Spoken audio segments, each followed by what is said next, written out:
States. The federal money may not be there to reimburse you. So why is this happening? Well, the Trump administration believes both states are allowing massive fraud to take place. Federal dollars are being stolen, and local authorities are not doing much about it. Last week, Robert Kennedy Jr., Secretary of Health and Human Services, said, quote, "We have reason to believe that money is being misused. We have a duty to stop the payments." Well, here are the facts. Prosecutors believe criminals in Minnesota stole at least $9 billion from the taxpayers. A similar situation happening in California. At least 80 individuals now face federal charges. But state officials under Governor Tim Walz and radical Attorney General Keith Ellison did little. The feds had to make those cases. The truth is, far-left leadership enables this kind of fraud. Progressive politicians generally are not really interested in the theft of federal money, especially if immigrants are involved. Back in a moment. Most people already know what medications they take. You don't need another waiting room. You just need an easier way to get them. So please check out All Family Pharmacy. More than 400 prescription medications online. Fill out a quick form. Licensed doctors review it, and you get the meds shipped right to your door. Let them know I sent you. Go to allfamilypharmacy.com/bill. Use code BILL10 for 10% off. That is the Morning O'Reilly Update. More analysis later on. This hour, the Vic Porcelli Show, brought to you by Connor Roofing. You can count on Connor for all your roofing needs. Visit ConnorRoofing.com. That's CONNER Roofing.com. Vic Porcelli. Come on, you're Italian. You understand. Every day is a busy day all of a sudden. You talking to me? You talking to me? Tough and smart, and I love Italian, so, he's definitely Italian. At least I have this show to come and talk about it and let some stuff up. What kind of a show are you guys putting on here today? The Vic Porcelli Show. Good morning, freedom fighters. Hi, Ken. Good morning, Vic. How are you, baby? I'm great, man. Another Rock'em Sock'em show today. Thank you so much. Kenny and I are going to discuss Dr. Fauci. coming up in just a sec. Fake news at 9:25. That concerns Dr. Fauci. That's on the way as well. Gregory Wrightstone from the CO2 Coalition. I think maybe we can leave Fauci out of that one. Maybe. Tim Jones. Absolutely. J.D. Hayworth, who is a former 6-term U.S. Congressman, talking about, and we got a great guide here on medicines and stuff. Big pharma sucks, and, drugs are cheaper around the world. We're making them. I don't know.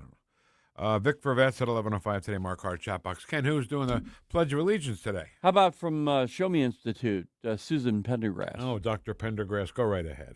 I pledge allegiance to the flag of the United States of America and to the republic for which it stands, one nation, under God, indivisible, with liberty and justice for all. Okay. So Dr. Anthony Fauci is testifying in front of a Senate committee, and I'm 99.9% sure that not one Democrat has even asked him a question. How can this be that the Democrat socialists are aligning themselves with him? Well, it could be because he aligns himself against Trump, and that means, oh, you hate Trump. We'll make you look good. Don't you worry about it. See, I believe that the people who see this and know what's going on at all are saying, wait a minute, he's doing something very wrong here, not answering Who do any you think's questions. thinking that? The people who are aware. Okay. Yeah. And then when they see the Democrats not ask him any questions and align themselves with him, that can't make them look good. Yeah. I mean, I haven't heard the diaries yet. I can't run the Republican Party. I can't. I'm too busy. Okay. But here's a strategy they should be taking today. One of two things.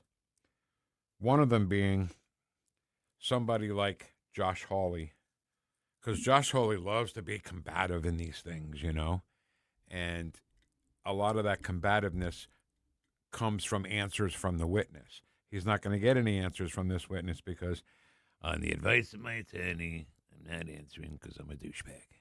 I don't know why the lawyer told him to say he's a douchebag. Yeah, it's weird. But, you know, to say, okay, Dr. Fauci, you don't have to do your little Fifth Amendment little charade there. Here's how we're going to go for the next 5 minutes for my time. I'm going to ask you questions, and I'm going to answer them myself. Don't even sit up to put the microphone on. I'm going to ask you questions, and then I'm going to say what the truth is and what you should be saying. I like that. That's one strategy right there.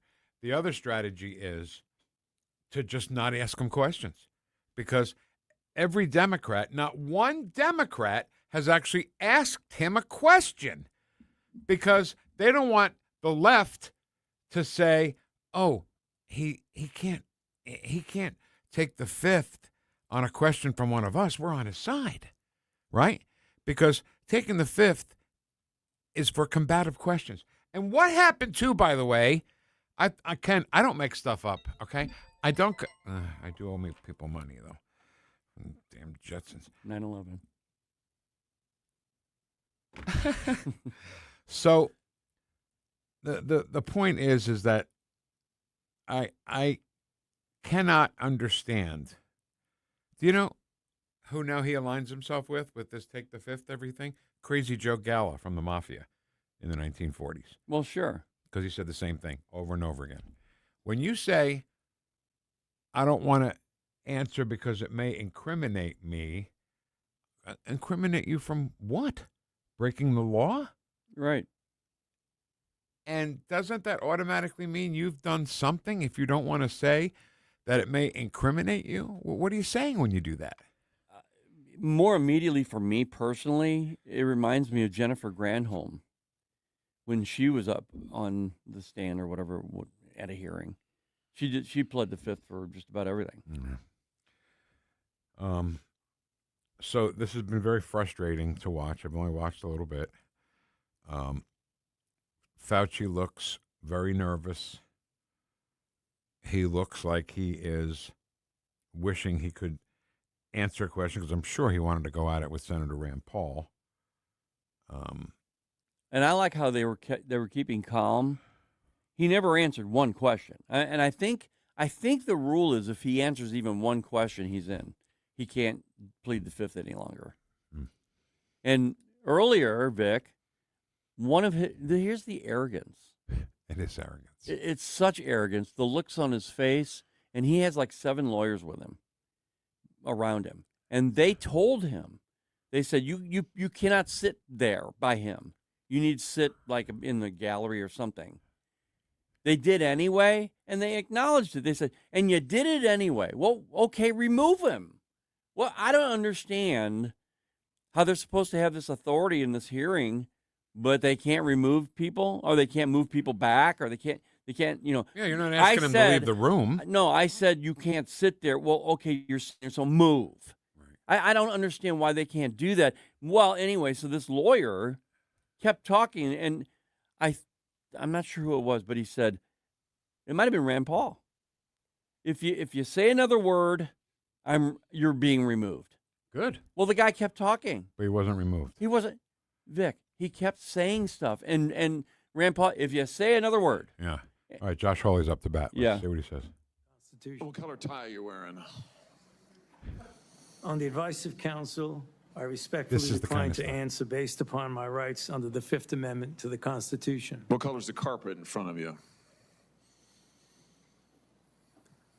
On the advice of counsel, I respectfully decline to answer based upon my rights under the Fifth Amendment to the Constitution. Let's just get one thing straight. You don't have any rights under the Fifth Amendment because you've been pardoned, as you very Didn't well I say know. that? Yeah. As the Supreme Court has been clear for a century and more. Brown versus Walker, 1896. When he has been pardoned, he may not stand upon his privilege. You know that. Your lawyer is sitting behind you now, shifting nervously in their chairs. They know it. This isn't about the Constitution. This isn't about the law. This is about contempt. Contempt for this body and contempt for the American people. But I think I know why you're doing it. It's because you don't want to answer questions. It's because you did all kinds of terrible things. It's because during the pandemic you got rich. didn't you? You got rich while people were dying, hundreds of thousands of Americans, over 1 million in the end, and you were getting rich. And not only were you doing that, you were using federal employees with taxpayer money to apply for and solicit cash prizes for you personally.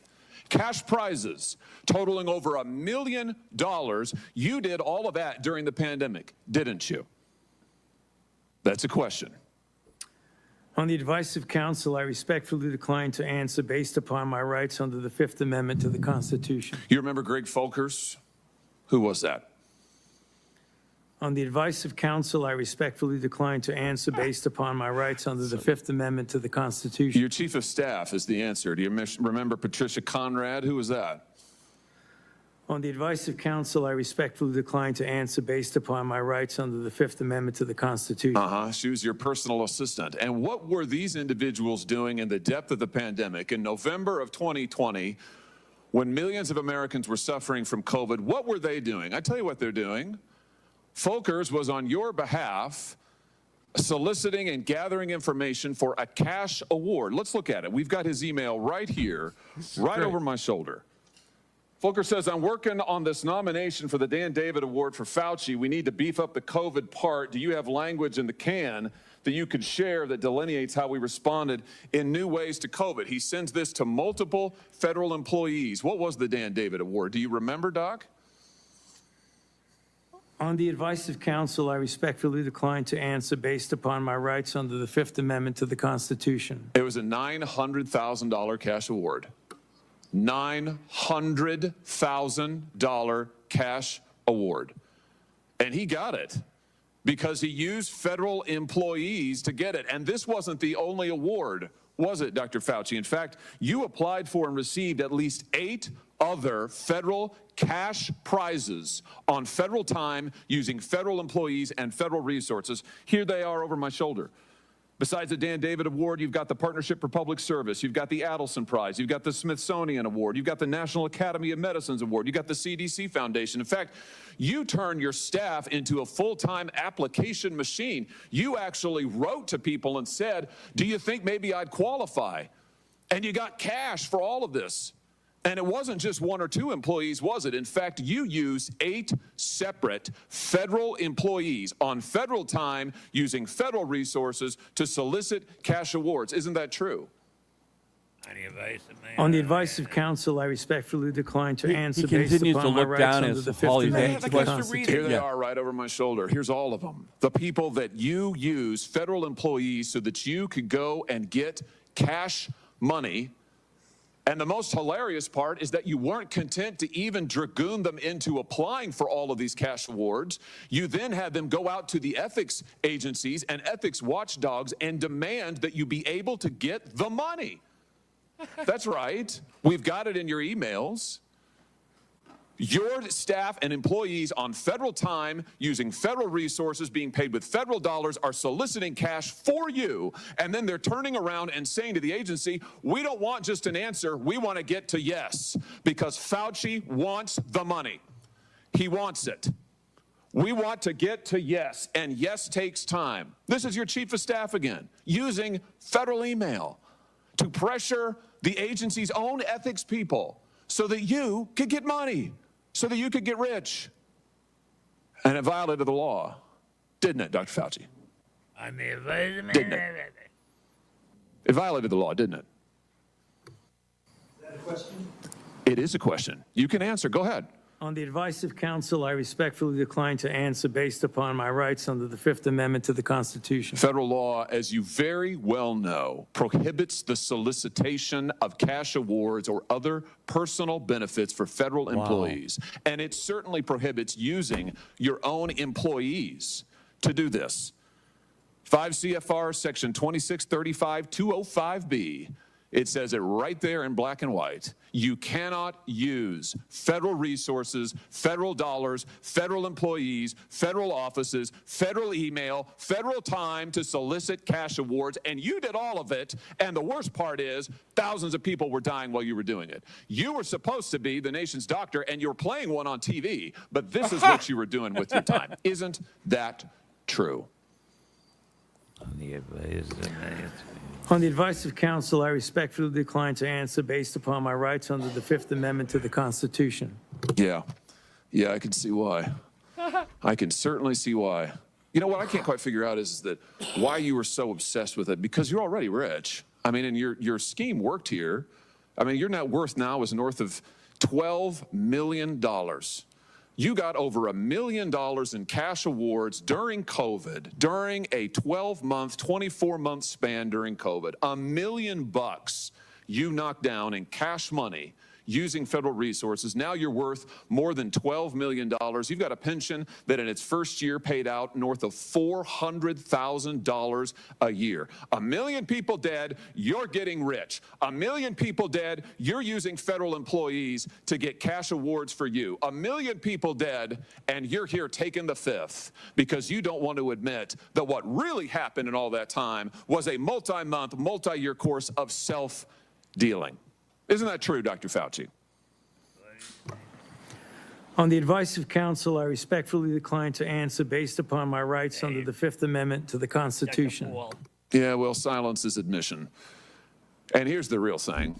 At the end of the day, it wasn't just about the money, really, was it? It was really about a power trip. I mean, through all of this, you want to be the most famous scientist in the world. You were so focused on getting every award and every drop of cash that you could, all because you wanted to be on TV. You wanted to be the sun god of science. You wanted to be the guy who was in charge of it all. You wanted to lambast Trump. You wanted to make sure that nobody else stole your spotlight. You wanted to be the guy. You had time to sit for InStyle magazine. Here's what you were doing with your time. You could sit for InStyle magazine, but you can't answer questions for the American people. You could sit for InStyle magazine, but you're here taking the fifth. You could sit for InStyle magazine and get $1 million in cash awards, but now the cat's got your tongue. I bet he does. I tell you what, here's my conclusion from all of this. This was really all about you the whole time. Somewhere along the way, you lost your way. You may have been a good public servant at one time, I don't know. But what I can tell you from reading your emails now, from looking at what you did, how you used your employees, somewhere along the line, it became all about you. You became a narcissist and a megalomaniac and a liar. And you've lied to the American people, and you've lied to this body. And you've disgraced your profession by doing it. You called yourself the most famous scientist in the world. You've done more to harm science than anybody in my lifetime. And I hope you'll go home and write that in your diary. I yield back. Thank you, Mr. Chairman. Okay. Senator Fetterman. Oh, man, but now it's Fetterman. Damn it. Oh, man. Can you pause that? No. Okay. You want to? No. Let's just go on. We'll read what he said, and we'll read it to you. So I have so much to say about this, Ken, but let's go to break, come back. Yeah. We'll do fake news, and maybe we'll get a little bit of Fetterman, too. All right. The hearing of Dr. Fauci, Who, according to bias, it's all night. The Vic Porcelli Show, made in St. Louis for St. Louis. It's News Talk STL. If you have a phone, you have a radio. Download the all-new News Talk STL app. Love the all-new app. And listen anytime, anywhere. Tony Colombo here for Gutter Pros and Exteriors, your all-in-one service team that brings years of experience and quality that's affordable right to your doorstep. Christine and I discovered Gutter Pros and Exteriors when we bought our home and inherited a gutter problem. And they've also repaired siding damage on our home because along with gutter repair, gutter installation, and leaf protection, the Gutter Pros team are also the best for repairing other exterior damage, including fascia, soffit, and all siding repair and installation. Learn about all the ways Gutter Pros and Exteriors can help your home or business right now at gutterpros.com. Bill, you're an old politician. Yup, sure am. So you know the old-timers warned that someone trying to sell you a pig in a poke was a con man. Well, sure. Well, no offense, Tom, but your politician's Amendment 5 is a pig in a poke, allowing politicians to raise our taxes without a vote of the people, and the politician's Amendment 4 takes away our power to do anything about it.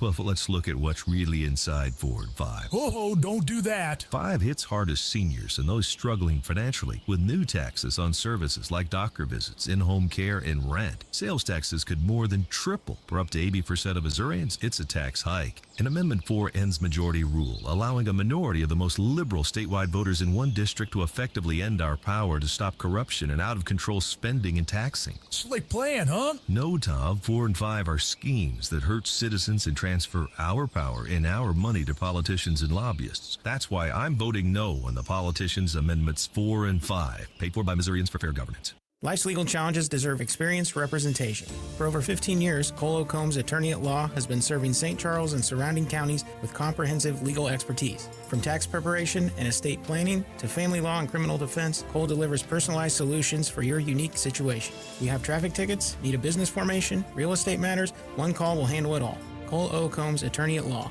Call 636-949-0010, extension 3 today, or visit colecombs-law.com.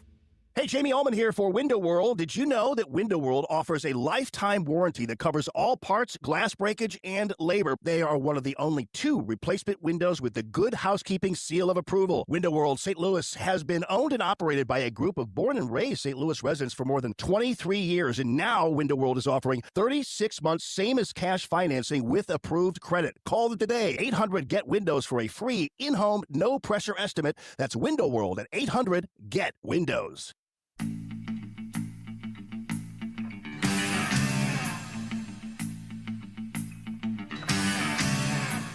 Woosh, woosh.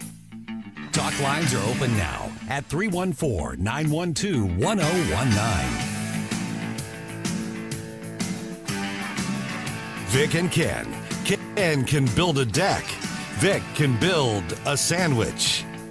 The Vic Porcelli Show on 101.9 and 94.1 News Talk STL. You practice at night? Is that what you do? Yeah. You just come in and on the fly, just bang, boom, bang all the... All right. So I'm really pissed, okay?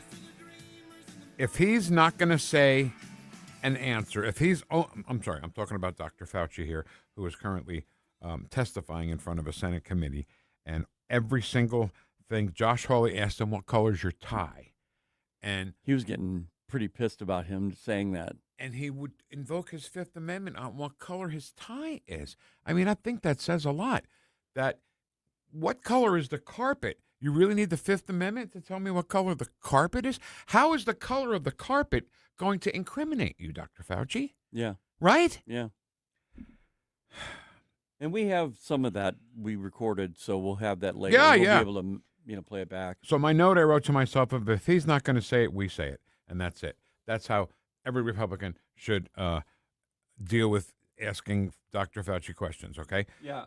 I didn't want to speak over him while he was saying it, but yeah, it's what you actually requested that they do, Yeah. sort of, Yeah. And then Fauci, of course, replied with... Ask the question and then give the answer. Don't even give him time to invoke the Fifth Amendment, okay? Ask him the question, give the answer that quickly, that's it. A great phrase that Hawley said there was silence is admission. And him being in public service for so many years, he did the same thing with the AIDS epidemic. How many people died of AIDS because of him? Remember when, back in that time, there was no internet, and people heard a lot of stuff through word of mouth, through the newspaper and all that, right, Vic? Yeah. Back then, I'm saying, we heard some things that were just so horrible that we couldn't even relate to people. People were freaking out, and it was causing a lot of problems. He, as the leading doctor at the time, should have came out and said exactly what would happen what you needed to do in order to catch AIDS. Yeah. He didn't do any of that. All right, let's go. Benny Marino from Ohio was actually asking him questions now, and the first question he asked was, who wrote the Fifth Amendment? Sorry, can't tell you. Yeah. They hadn't been out much. The kids had been learning at school, and then the school got shut down. They hadn't really gotten much out of that education. As any parent knew, that remote learning was no learning at all. But it was a Friday night. Her son wanted to go watch a buddy go play football. So they went to the stadium. They sat alone. far from everybody else, just a mom, a dad, a few kids. They didn't feel they needed to wear masks because it was stupid, because they were outside. They all live together. They're not near anybody. Dr. Fauci, do you know what happened to that mom and that family? That's a question. On the advice of counsel, I respectfully decline to answer based upon my rights under the Fifth Amendment to the Constitution. They were dragged out of that stadium and arrested. Those policies were put in place because you had moronic politicians that listened to the words of a megalomaniac who was more interested in having met a Kardashian than the suffering of the American people, and that is you. Your advice to communities like that, to idiotic politicians who enforce those rules, arrested that mom for watching a football game with her own family outside. When that story broke, I said to myself, I cannot stand idly on the side and watch this happen. It was about 6 years ago today that I decided I'm going to give up my businesses, sell them all, run for office, run for the United States Senate. Here I am sitting in front of you 6 years later saying, who the fuck? Okay. Is that what he said? Yeah, they killed it. They All right, Benny's being a little potty mouth here. So My Democrat colleagues Well, are they standing there blocked it out. defending you.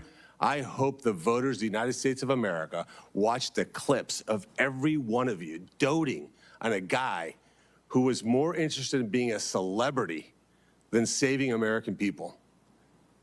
I will make it my mission to make certain that every single one of those Democrats who did that will see that clip over and over and over again. Because there is no defense of what you did. You may have had a 50-plus year legacy of public service, but it ends in total and complete disgrace. Yes. So let me ask you an opportunity to answer one question. You won't.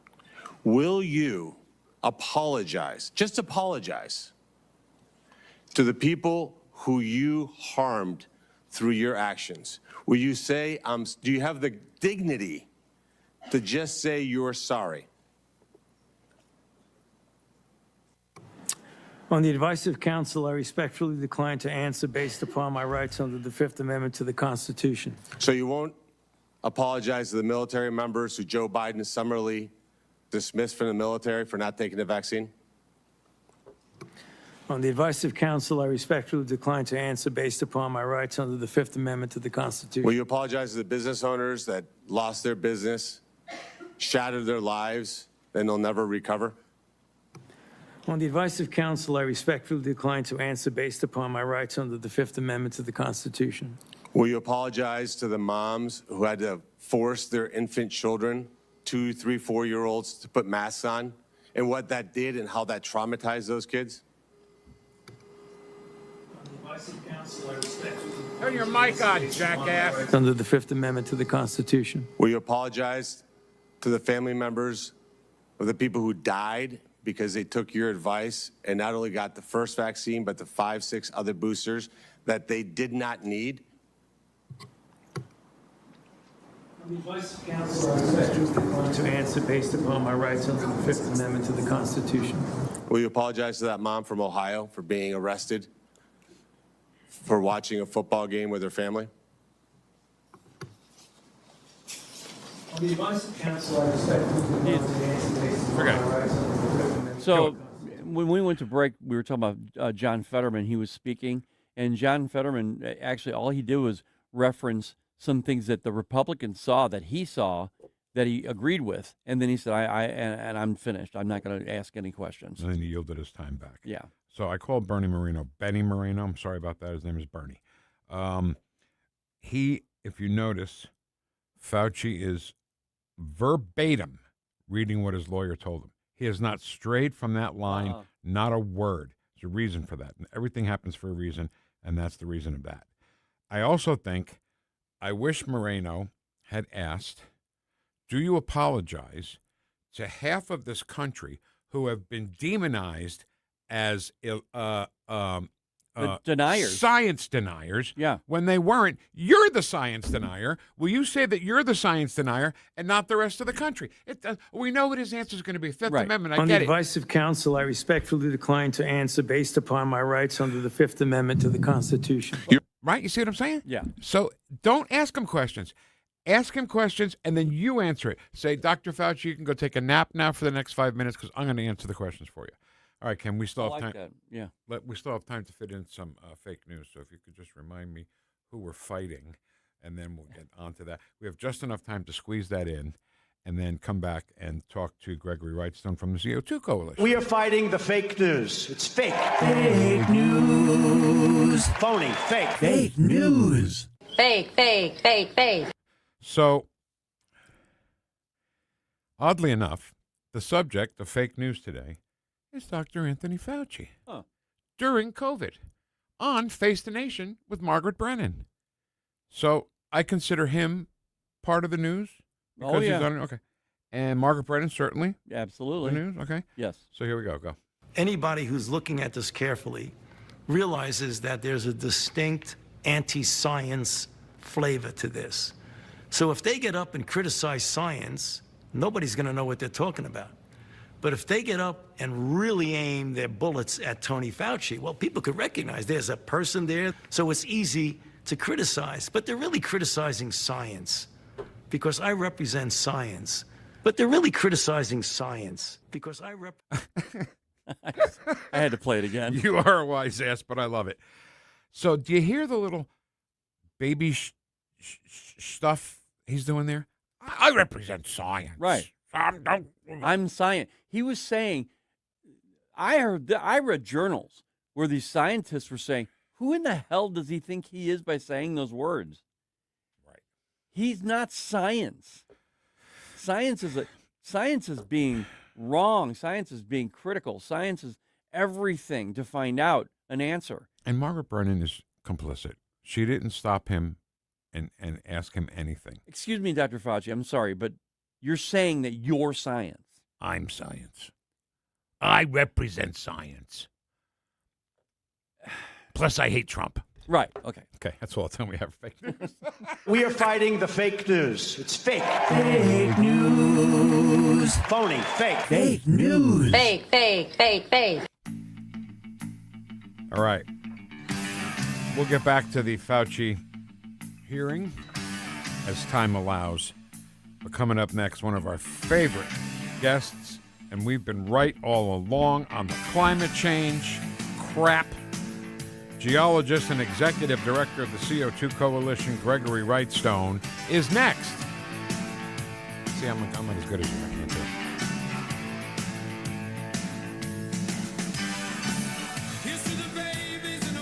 it. Watch us on our live stream using Rumble, Facebook, and Twitter. You're listening to the Vic Porcelli Show. But they're really criticizing science because I represent science. Made in St. Louis for St. Louis. It's News Talk STL. You know what? Don't ask him questions and answer the questions for him. Just I like that. Slam him. Yeah, yeah. Just slam He him. never looks up either. He doesn't look up at all until he has to say the fifth. So another thing, have you seen him go with his right hand behind his neck a little bit? That's total uncomfortableness. In poker, you bet into that guy that's doing that all the way. Really? Yeah. Okay, a tell. Yeah. All right. It's a tell, yeah. Yeah. All right, so if you go to our Facebook page, News Talk STL's Facebook page, you'll see a photo of Ken and Stan Clement and me. And it's my new MO. It's my new modus operandi. When people come in, I'm going to hide behind them to hide the fat, to hide all my fat. And Stan did it for me, and it looks pretty good. I don't mind that. I don't mind that photo. You got a problem with that? No, I have no problem. Well, Whatever. well, Hey, listen, whatever you want to do, Vic. Well, any advice of my attorneys. I'm fat and I hide it. I don't hide it. You're not fat. Yes, I'm fat. All right. You know what? You know how fat I am? I'm mafia guy fat. You know those fat mafia guys that walk around and say, hey, call Sally Bones. There you go. Yeah. Roots Plus. Stan Clement. It's not a tree removal service. It's a different kind of service that wants to save your tree. And he'll come and he'll check it out. If he can save it, great. If it is, we've done all we can do, then he'll have to remove it. But the money you put towards saving the tree will go towards removing the tree. It's absolutely a great fair deal from a great conservative, locally owned and operated. They are RootsPlusLLC.com. RootsPlusLLC.com. Tim Jones and Chris Arps in the afternoon. This week, Trump asked the Supreme Court to let him limit mail-in voting. We'll get Zach Smith's legal opinion on that at 4:20. Tim Jones and Chris Arps. Weekdays at 4 on News Talk STL. Can you believe politicians nearly doubled state spending since 2019? Yeah, that's twice the rate of inflation. What do we get for all that extra spending? Nothing. Yeah, and get this, over 200 loopholes are buried in our tax code, written by lobbyists for wealthy corporations. Our tax code is rigged against us. We get taxed on our paycheck, our home, everything we buy. I guess somebody's got to pay for all that spending. That's why we need Amendment 5. It puts politicians on a leash. Forces them to cut taxes and control spending, whether they like it or not. Amendment 5 closes the loopholes, eliminates income taxes, cuts property taxes, and gives $3,000 a year to average working families. We decide, not the politicians. Amendment 5 is the biggest tax cut in Missouri history. I'm voting yes on Amendment 5. Paid for by Missouri Promise PAC, Mark Ellinger, Treasurer. In Missouri, your home works hard to keep up with the weather. Johnson Heating and Cooling works harder. We're a local family-owned company specializing in residential heating and cooling, service, repair, replacement, maintenance, even new construction. Our NATE-certified technicians and trained comfort specialists keep families comfortable across Wentzville, O'Fallon, St. Charles, and beyond. Call 636-332-4141 or johnson-heatingandcooling.com. When decisions matter most, experience isn't optional. As a former SWAT commander, Tim Whitney has led Under Pressure. Today, as Undersheriff and Chief Financial Officer, he helps lead hundreds of employees, manages one of the county's largest budgets, and protects taxpayers with conservative accountability. I'm Tim Whitney, and I'd be honored to earn your vote. Together we can support responsible growth, strengthen public safety, protect taxpayers, and preserve the character that makes Jefferson County home. Paid for by friends of Tim Whitney. Heather Missy, Treasurer. If you have a phone, you have a radio. I listen to News Talk STL on the app driving to work. Download the News Talk STL app. You got to get the News Talk STL app. Love the app. Can listen anywhere in St. Louis. And listen anytime. News Talk STL right on my phone. Anywhere. This hour, the Vic Porcelli Show, brought to you by Connor Roofing. You can count on Connor for all your roofing needs. Visit ConnorRoofing.com. That's CONNER Roofing.com. Woosh, woosh. Talk lines are open now at 314-912-1019. Hi, it's Tom Shalhoub. You're listening to the Vic Porcelli Show on 101.9 and 94.1 News Talk STL. Thank you, Tom, very much. Good morning. I'm Vic Porcelli. That is Ken Williams over there. We'll get back to this hearing with Dr. Fauci later because there's nothing else. Now the stars of this are going to be the Republicans who handle this the right way. Yes. And do what I'm saying. Call them, tell them, say, do what Vic's saying. Right. That's all you got to do. Yeah. I'm sure they're listening. They have to be. Josh Hawley did it came pretty close. I loved it. I absolutely loved it. Okay. There's a book out there you need to read, A Very Convenient Warming, How Modest Warming and More CO2 Are Benefiting Humanity. That's written by our next guest, Gregory Wrightstone from the CO2 Coalition. Gregory, thanks so much for coming back to talk to us. How are you? Oh, good. And I've got a great segue here for you from Anthony Fauci to climate change, because I contend that Anthony Fauci has done more to promote climate realism than anyone else. And he did it by making us aware the experts are often wrong and they're often benefiting from what they're promoting, and they're often lying to us. And so he opened people's eyes concerning COVID and the mis and disinformation.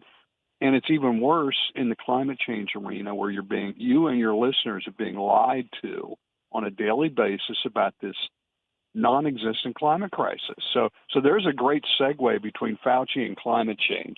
You know, Dr. Wrightstone, that's exactly the what we talk about when we talk about the kids in school, and we were watching them in their home when we were in our homes when they were on the computer. We looked over their shoulders and realized, wow, our eyes are wide open to that too. So that kind of makes sense.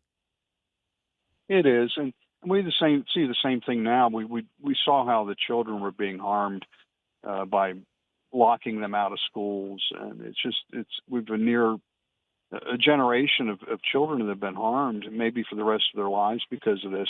But we also have a generation of children that are being indoctrinated into this climate cult, that they're being taught in public school about this. And there is a real thing called climate anxiety among the young people today.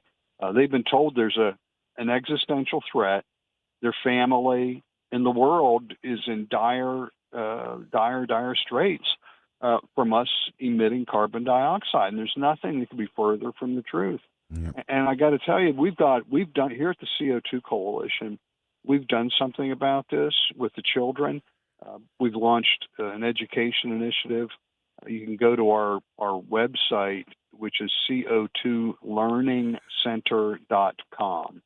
And there we're actually doing something, fighting back against this indoctrination of your grandchildren and great-grandchildren. And we're providing good science-based materials that are wonderfully illustrated. And it's co2learningcenter.com. To get that, it's all free material you can get. And it tells the truth about what's actually happening in an easily understood manner. Yep. And CO2, we're going to get to the Canada smoke in a minute, but CO2 has been, in my mind, the one thing that was so easily disproved by our side. I hate when we make mistakes on our side, Gregory, so easily to talk against it, because the simple answer is, and we've talked about this, is plant more trees. You got too much CO2 in the air? Fine. Plant a tree. It'll suck up the CO2. I never understood why that wasn't a solution from people that are making a lot more money than I am, by the way. Well, but we don't have too much CO2. We don't have enough. That's the big takeaway from all of this is that we're actually in a CO2 deficit. CO2 is increasing CO2 has been marvelous for just the greening of the earth and for agricultural productivity. And that's my most recent book that you mentioned at the outset is A Very Convenient Warming. And in it, we document exactly what we're talking about, is that modest warming and more CO2 are benefiting humanity, and not by a little, but by a lot. And it's completely contrary and opposite, isn't it, to what we're being told.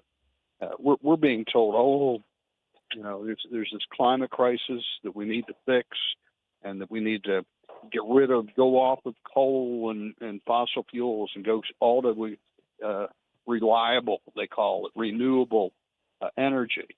And if you look, that I just heard Chris Wright today stating the obvious, that's our Department of Energy Secretary. He says the blue states, the Democrat-controlled states, their electricity prices are 50% higher than in the red states.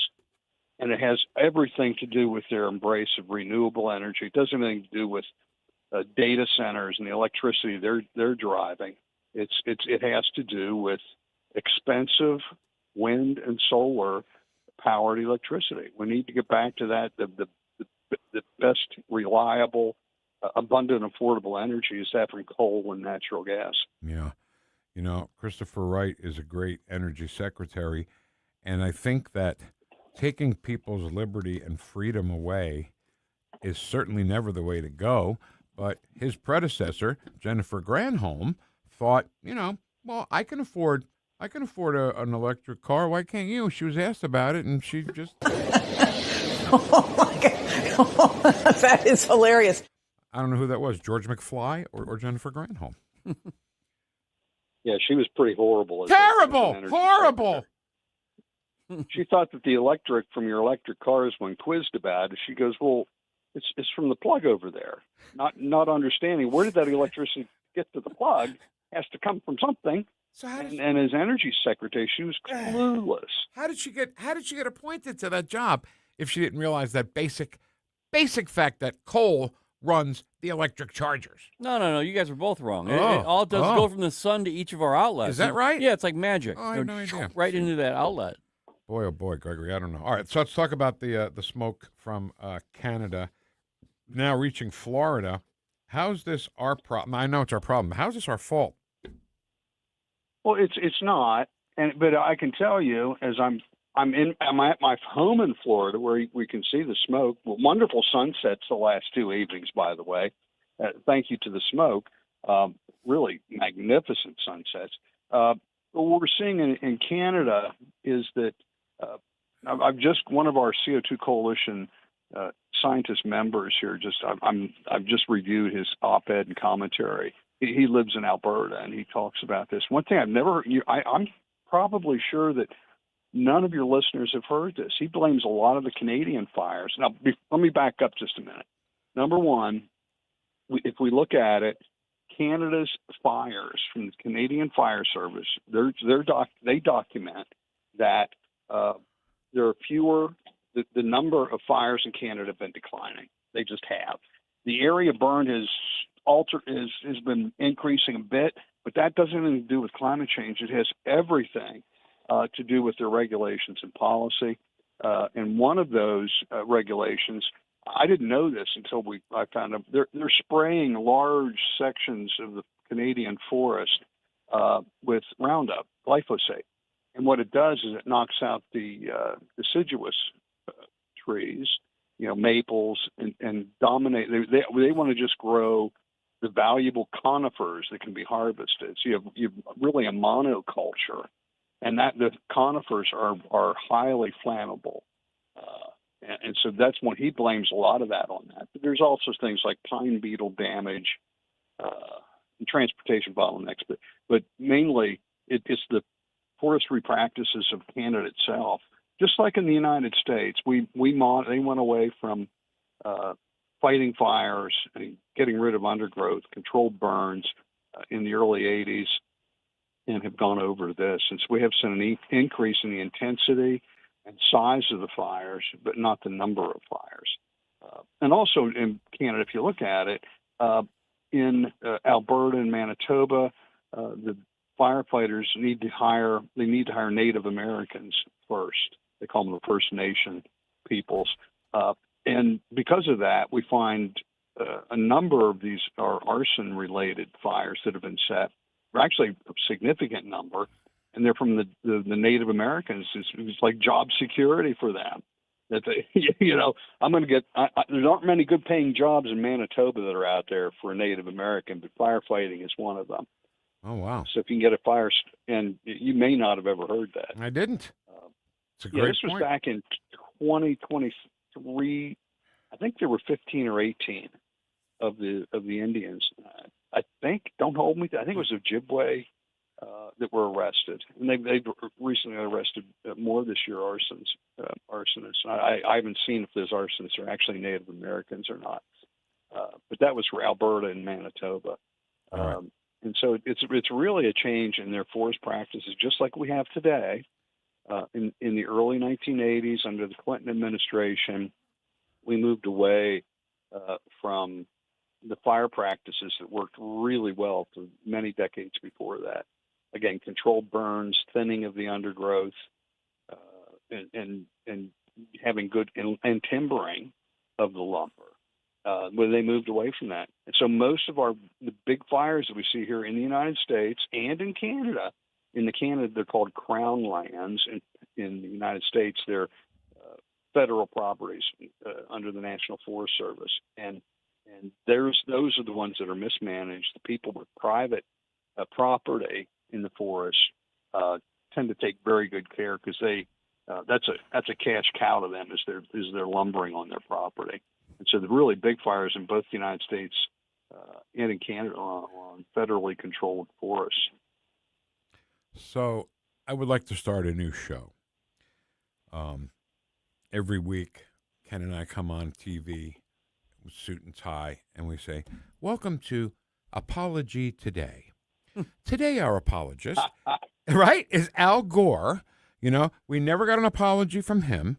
We never got an apology from Stinky Greta, who, by the way, gave up the climate change to go support Hamas, and Fauci. You know, I mean, I think they owe us. You know what it is?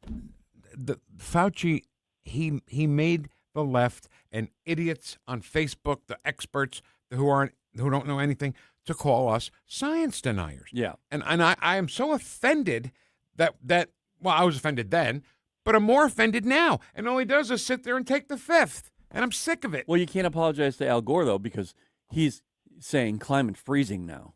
Right, but he has to apologize to us for the warming, and then we'll see if we can squeeze him in on the back end on the freezing. All right. Yeah. I did get a chance to listen to Ron Johnson from Wisconsin for a little bit. I love him. I met with him, it was 9 months or a year ago in his office in D.C. We had a wonderful 30-minute meeting with him talking about climate change and what the truth is. So he has a signed copy of my book, A Very Convenient Warming, and he loves it. But I just love Ron Johnson. Okay, hold on. I just want to make sure I got everything straight here, okay? Ron Johnson gets an autographed copy of your book and not Vic and Ken? I'm trying to understand. You talked to Ron Johnson. Did you tell him, hey, call my friends Vic and Ken? You didn't, did you? No, you say it. You didn't. He said, Vic who? Yeah, right, exactly. All right, Gregory Wrightstone. I need to get you a copy. Yes, all right. And Ron Johnson. Both and Ron Johnson. 2 for 1, right. Gregory Wrightstone, Executive Director of the CO2 Coalition, get his new book, you're not Ron Johnson, so you don't get it signed, okay, because you're not cool like Ron Johnson. A Very Convenient Warming, How Modest Warming and More CO2 Are Benefiting Humanity. Hey, Gregory, always great to talk to you. Thank you so much. All right. Go forth and do great things. Well, Thanks, that's Gregory. a good idea. Should we try that? Oh, I think, we'll try. Should we go forth and do great things? We'll attempt. You know, Ron Johnson, I love him. I love Ron Johnson. Yeah. Wisconsin senator who has been up Fauci's ass from the very beginning. I just like the way it all rhymes. Ron Johnson from Wisconsin. Oh, I never thought of that. Yeah, it's nice. He should get shirts that say Ron Johnson from Wisconsin. So we'll see if we can get some more of this circus going on. By the way, Big Tent Circus shows up on Twitter. Right. We say it, shows up on the internet. Exactly right. I'm getting sick of people stealing our stuff, Ken. On the advice of counsel, I respectfully decline to answer based upon my rights under the Fifth Amendment to the Constitution. What a douchebag. All right, Timmy's next. Timmy! He's next. Woosh, woosh. News, analysis, opinion. Tyler Robinson's lawyers had tried to delay this day. Surveillance video shows Tyler Robinson on the campus of Utah Valley University. 101.9 and 94.1. Number 1 for conservative talk. News Talk STL. Travis Wilson here, State Representative of District 106 in St. Charles, Missouri's first state capital. As a 31-year resident of St. Charles County, I know the issues that are important to our residents, such as protecting women's sports, stopping harmful procedures on minors, and fighting the woke agenda. As your representative, I know what it takes to bring new opportunities to our community to ensure our children have a brighter future. It's been the honor of a lifetime for my family and me to represent you, and I humbly ask for your vote again on August 4th. Paid for by Wilson for St. Charles. Merle Schneider, Treasurer. JC's Wayback Machine. Saturday is the 45th anniversary of the debut of MTV. We'll reminisce with VJ Kennedy. And this week in 1994, it was the first in a series of outdoor concerts at Busch Stadium, and you'll hear the only known recording of the first 2 songs that night with Billy Joel and Elton John. All brought to you by the Weber Automotive Group. It's JC's Wayback Machine. Every Saturday night, 6 to 9. On News Talk STL. Summer is here at Daniel's Farm and Greenhouses on Juggerman in St. Peters. Discover our breathtaking 55,000 square feet of greenhouses featuring 8,000 hanging baskets, hundreds of perennials, and 100,000 pots of colorful annuals. From vegetable plants to premium grass seed, mulch to herbs, our knowledgeable staff is ready to answer all your questions. Start spring off right with pansies, potted tulips, and everything your garden craves. Daniel's Farm and Greenhouses. Visit us today on Juggerman or online at danielsfarmandgreenhouses.com. Hey, it's Mike Ferguson. Mario's Donut Restaurant, that's your place to go for breakfast, lunch, and dinner. From mouth-watering sandwiches, omelets, delicious gyros, and Mexican dishes, to their revamped menu with cannolis, tiramisu, baklava, and danishes. And don't forget those famous donuts. Dine in or carry out, Mario's friendly staff is ready to serve you with love and care. Mention NewstalkSTL when you visit, or just visit mariosdonutrestaurant.com. The Mosquito SWAT team is growing. We're looking for licensed 7A pest control technicians to join our Baldwin-based team. Learn more about this career opportunity at themosquitoswatteam.com. That's themosquitoswatteam.com. KLGY HD3 Clayton, K270BW Bellefontaine, KNBS Bowling Green. This is News Talk STL at 1019, 94.1, and always streaming at newstalkstl.com. Breaking news this hour from Town Hall. I'm Rich Thomason. Casting himself as a victim of a vindictive U.S. Senator, Dr. Anthony Fauci is refusing to answer questions at a hearing on the COVID pandemic response. GOP Senator Rand Paul asking Fauci if he regrets backing Chinese gain-of-function research may have played a role in the pandemic. What was the reasoning, and are you sorry, basically, for making the decision? Would you, like given another chance, say, well, gosh, circumstances now, as I know it, maybe it wasn't a wise thing. Can you explain to the committee why you chose to fund this dangerous research in China? On the advice of counsel, I respectfully decline to answer, based upon my rights under the Fifth Amendment of the Constitution. Senator Paul subpoenaed Fauci to appear, saying that what Fauci wrote privately in his diary and what he told the country during the pandemic are two different stories. He's in. Jay Clayton confirmed by the Senate as the new National Intelligence Director. On this vote, the yeas are 51, the nays are 47, and the nomination is confirmed. A party line vote in the Senate. A huge search and rescue mission underway on Japan's southern island of Kyushu, devastated by an earthquake. We've been hearing from Prime Minister Sanae Takaichi and her office, and they're saying the rescue effort is continuing. And she has also pointed out a new danger that she's concerned about is the heat stroke. Around this time of the year, Japan becomes very, very hot. It's about 35 degrees Celsius over there. And there are 37,000 homes still without electricity, without air conditioning. And there are thousands of rescue workers who are working throughout the day without any climate control. The BBC's Jay Kwan says the earthquake death toll has risen to at least 18. There is a sell-off underway this morning on Wall Street. The Dow is down 859 points, loss of almost 2%. The NASDAQ off 245. Townhall.com. Are you tired of feeling lousy? Maybe you had a scare at your last checkup or just walking hurts? When enough is enough, call PhD Weight Loss. When I had enough 4 years and 53 pounds ago, I knew I couldn't do it alone. I'm Mike Gallagher for PhD Weight Loss. Best phone call I ever made. They were right with me. They still are today. Right now, mention Mike. You'll get 2 free weeks added to the program, and they'll pay for the cost of your food. $1,500 value. Call 864-644-1900, 864-644-1900, or visit myphdweightloss.com. So Karen and Michael Collins were in their 20s. They were newly married, and Michael found out he had cancer, stage 4. They're members of MediShare, and MediShare came through for them, not just financially. But they called and they said, hey, we know you're going through treatment. We just wanted to call and pray for you. And it rocked my world. MediShare was a blessing to us because they just made it so easy. Call now, and you'll see why so many Christians have made the switch to MediShare. Here's the number, 833-34-BIBLE. That's 833-34-BIBLE. This hour of News Talk STL brought to you by Window World of St. Louis. For replacement windows, doors, and siding, call 800-GET-WINDOWS. That's 800-GET-WINDOWS. From the News Talk STL Weather Center. I'm meteorologist Chance Koch with your first alert forecast. We're tracking temperatures back towards the upper 80s today. Going to be looking at sunnier skies across much of the area. Could see some upper level wildfire smoke. Not going to be an issue near the surface. As we look off into Thursday, temperatures back towards the upper 80s. Once again, mostly sunny skies. Big changeover is going to be Friday morning. Scattered showers and storms that will be staying with us off and on as we head off into Saturday as well. And things are looking to dry up this week and temperatures back towards the lower 80s. For the first alert for Weather Center, I'm meteorologist Chance Koch. Vic Porcelli. Come on, you're Italian. You understand. Every day is a busy day all of a sudden. You talking to me?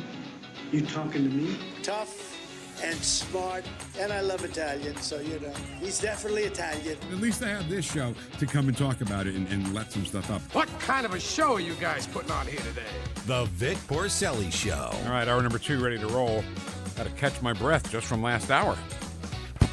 It sure was fun, though. Yeah. I mean, I knew we were going to talk about Fauci, but I didn't mentally prepare for how I was going to feel. Not for what was going to happen. I was prepared for that. Yeah. My anxiety, anger, yes. Yeah, that all hit me. So 10:25, Ken, if this crap is still going on, we can go back to it if you want, because we got a nice open break right Absolutely. there. Yeah, it's very important, Vic. According to my attorneys. All right, let's talk to the... Timmy. Former Speaker of the House. You just proved why you left-wing loons are so insane. Y'all ready for this? Tim Jones. Good morning, my handsome ultra MAGA Speaker of the House. Good morning, my ultra deplorable MAGA brothers, and a very, it's a dry, happy hump day today. It's a dry, happy hump day, and it's a double Woosh Wednesday. Can you We give us squeeze in bacon? a dry hump day under partly sunny skies. Whoosh, whoosh. There you go. We're ready to start. Got it all in. Now we're good. All right, Tim. So here's the thing, okay? Amendment 4, Amendment 5, we're now less than a week away from Election Day, and people are still trying to deflect and tell untruths about 4 and 5. And what really bothers me is they're lumping them together like they're one thing. Yeah. You know, and they should be separate. Well, Vic, Ken, for the left, for the uber left, and for the faux conservatives out there, they are the same thing. They're a limit on their power, right? And they're a limit on their power to continue to put their leftist wish list into the Missouri Constitution and to prevent the people from keeping more of our hard-earned wages and tax dollars. You know, they'd like it to be all tax dollars, right? And so I can boil down Amendment 4 and Amendment 5, each in one sentence. Amendment 4 will protect Missouri's Constitution from any further assault by foreign left-wing billionaires. That's what Amendment 4 does. Tim. That's it. Amendment 5 That was 4. will eliminate the income tax. It will provide the opportunity to provide significant local property tax relief, and it will modernize Missouri's broken, antiquated system of taxation, all of which will help grow Missouri. Each amendment, one sentence. They are designed and passed by your supermajority Republican legislature, and they were passed because this is what the people asked them to do for years.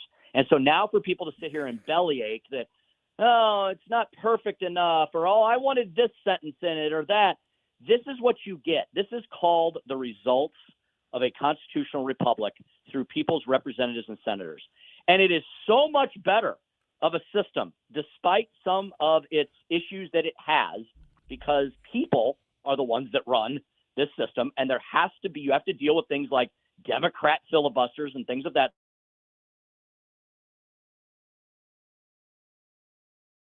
I would say Mount Rushmore's ahead of this continued way that we have been trying, that the left has been trying to run Missouri through the broken mob democracy initiative petition process, where they create something. It may be 5 pages long, or in the case of recreational marijuana, it may be 47 pages long. And then they create a very appealing, phony, deceptive 50-word ballot summary. So recreational marijuana, wherever you are on that issue, 48 pages, all summed up by 50 words, which is what I would argue 99% of Missourians only saw that. And that's what you voted on.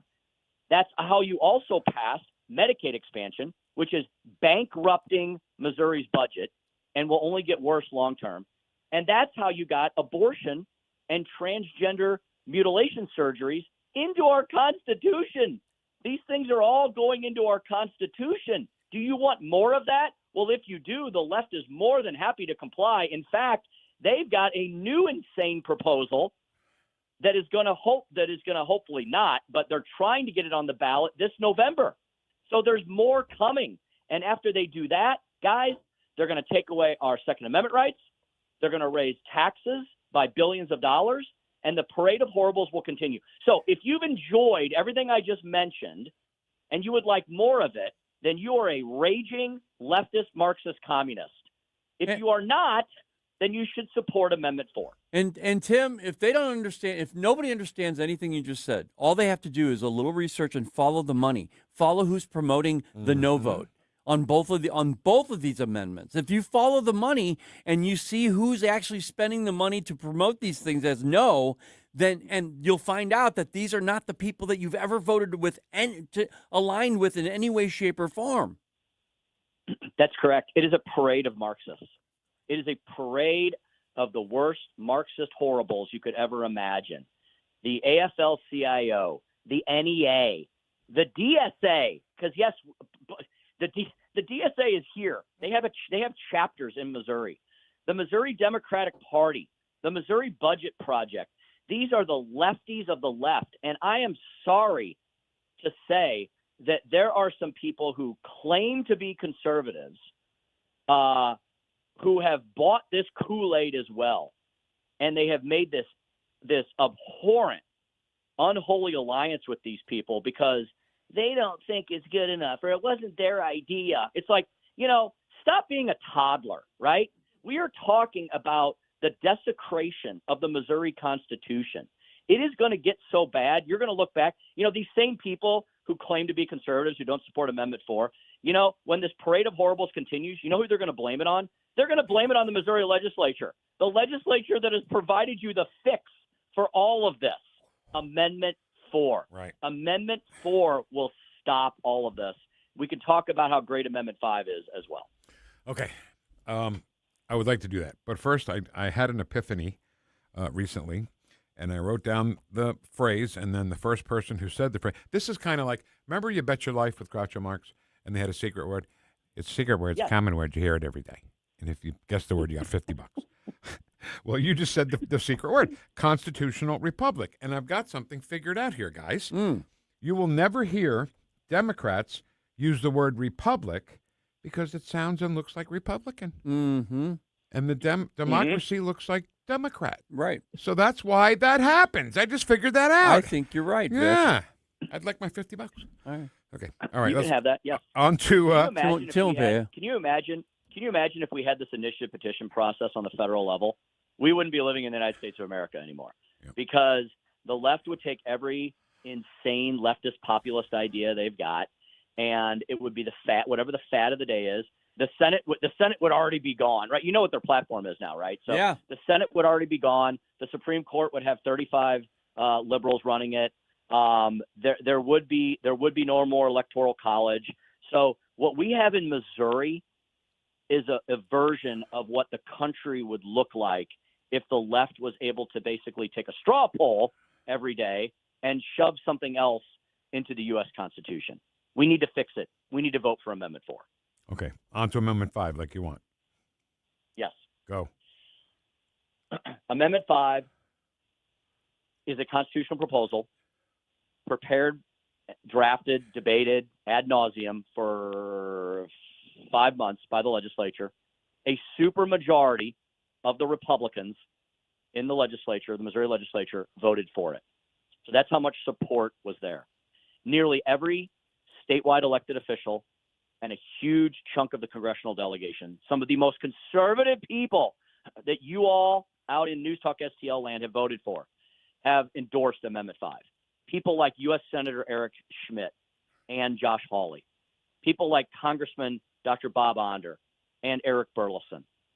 People like the auditor, Scott Fitzpatrick, who's one of the most fiscally conservative, intelligent, brilliant guys I know, has endorsed it. The Attorney General, Catherine Hanaway, who I know many, if not all of our listeners, trust as the chief law enforcement officer of the state. And I could go on and on and on. So the Missouri Republican Party itself, right, has joined with the movement conservatives. We're not always on the same page, right? I've had my battles with the Republican Party over the years, but on this, we are united as true Missouri conservatives to do something that has not been done ever in Missouri history. I was proud to be the first speaker to sign the first income tax cut in our state history into law with the help of now U.S. Senator Eric Schmidt. He carried the bill in the Senate back then. Eric Burleson was in the House with me. It was a cast of characters, and we got that done. But now we need to we need to tell the rest of the country that Missouri's open for business. While all of our competitor bordering states are eliminating their income tax, Missouri, to its detriment, needs to not fail to do the same, right? So Amendment 5 will eliminate the income tax. If Amendment 5 is passed next week and the legislature does nothing else, if they don't do any sort of additional work to make the income tax be cut lower, Amendment 5 on its own will continue to lower the income tax based on revenue growth, as we've done for the last decade. Very successfully, I might add. Number 2, it will provide significant local property tax relief. Isn't that what everybody has been clamoring for? I think the income tax is the most insidious form of taxation, but a lot of people don't see that because it's taken out of your paycheck every 2 weeks, and you just get used to it, right? It's like Stockholm syndrome, right? It's like, thank you, sir, may I have another beating? So we don't see that. But let me tell you, folks, you pay more in income taxes for the most part than you pay in any other taxes, and it is the worst tax. It affects so much of the economy. But whatever the case may be, guess what? It doesn't matter. You get a twofer. You get both of them in Amendment 5. So if you want property tax relief, you vote for Amendment 5. If you want income tax relief, you vote for Amendment 5. It will eliminate the income tax. It will provide significant property tax relief, and it will update our broken system of taxation. We have over 200 lobbyist-promoted, special interest-driven exemptions, carve-outs, and loopholes in our tax system. Our tax system was designed in the 1930s when we did not have a digital services world. It didn't exist. And so guess what? There's a ton of individuals and businesses that do work in the state of Missouri that pay no taxes, while the brick and mortar mom and pop shops shoulder all the burden. I am not hey, let's tax everyone. Everybody needs to pay their fair share. No, I want everybody to pay as low and as flat and as broad of a system of taxation as possible. But I also am someone that doesn't believe government should be picking winners and losers. Why do some people in the state of Missouri have to shoulder all the taxation burden while others get to make tons of money scot-free? So Amendment 5 allows the legislature to look at our entire system and update it and modernize it. And guess what? They have to do that in 5 years or less. They have to do that without affecting the Hancock Amendment. There's a lot of false information about that out there as well. The Hancock Amendment is not affected by Amendment 5 in any way, shape, or form. Those protections are still there. And there are additional constitutional guardrails in Amendment 5. Everything has to be done in a revenue-neutral fashion. Missourians on the other end of this are not going to have a net overall higher tax burden. And I believe because of Amendment 5 that the tax burden for Missourians will be lower because of Amendment 5. Yep. So there are significant guardrails and protections. And most importantly, how about the future of Missouri? How about we stop having our children and our grandchildren look elsewhere for their careers and their opportunities? How about we stop allowing Missourians to be lured away to Texas and Florida and Tennessee and the Carolinas and the Southwest because there are no income tax states in all of those regions? They have universal school choice in many of those regions, something else we need to do. They have a better form of government for the people in those regions, and we need to stop that brain drain. We need to stop that population loss. Fellas, I saw a stat the other day about the city of St. Louis. The city of St. Louis is about to cross another horrible Rubicon where deaths are going to outpace population increases in the city of St. Louis, and the population has continued to plunge towards the 200,000 level. We are going to be pretty soon one of the former greatest regions in the country that used to have nearly 1 million people in its city alone. It's now going to be 20% of that at some point in the near future. Amendment 5 reverses that decline as well and says Missouri's open for business. Keep your kids here because there's going to be businesses and opportunities for them there, and we're going to promote all of that in the Show Me State. Sorry. No, it's okay. No. It's a lot. It's a lot of information, Tim, and I want to know if Amendment 5 does get passed, can it be changed in the future by a Democrat supermajority or a Democrat governor in this state? God forbid. No. How's that for my shortest answer That's ever on great. your show? Wow, that's a nice, good, brief answer. It's fantastic. Yeah. Absolutely not. Why? Because everything that Amendment 5 would allow the legislature to do has to be done in 5 years or less. We are not going to flip to a Democratic majority in 5 years or less. Okay. This legislature that passed Amendment 5 for the voters to consider is going to be almost the same exact legislature. There's going to be some changes this year, some people, but I think the legislature is actually going to get more conservative. Thank God. It's going to be the legislature that drafts this bill. Guys, they're not going to wait 5 years. They're going to do it immediately because they want to show the people that they were serious about this and they were serious about lowering people's tax burdens.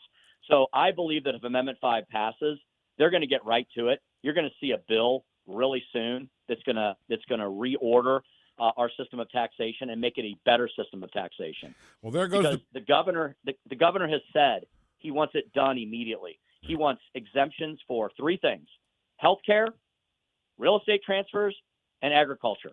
Education funding will be not touched or harmed by 1 red cent.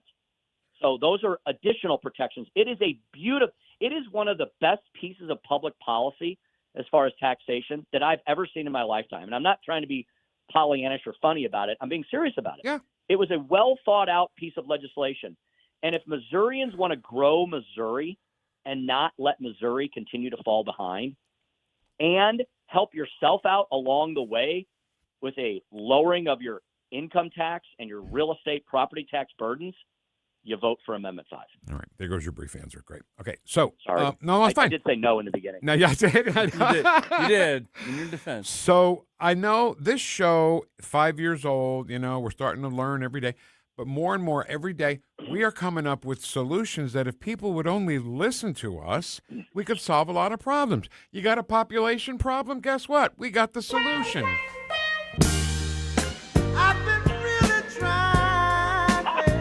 Let's get it on. Am I right, Tim? Woosh. That's how you repopulate. You put on some Marvin Gaye and you say, hey, baby. Let's get it on. Let's get it on. All right, Tim, your partner's out tonight for the Meet the Candidates event. This is going to be so embarrassing for the Democrats. Dennis Hancock, will be there, of course. But will Angela Mosley? Will Brian Williams? Will Jake Zimmerman? By the way, Brian Mosley is MAGA. I don't know if you guys know that. He's a Democrat. He's MAGA. Jake Zimmerman, who's not cool. He's not hip. He just wants to be your county executive.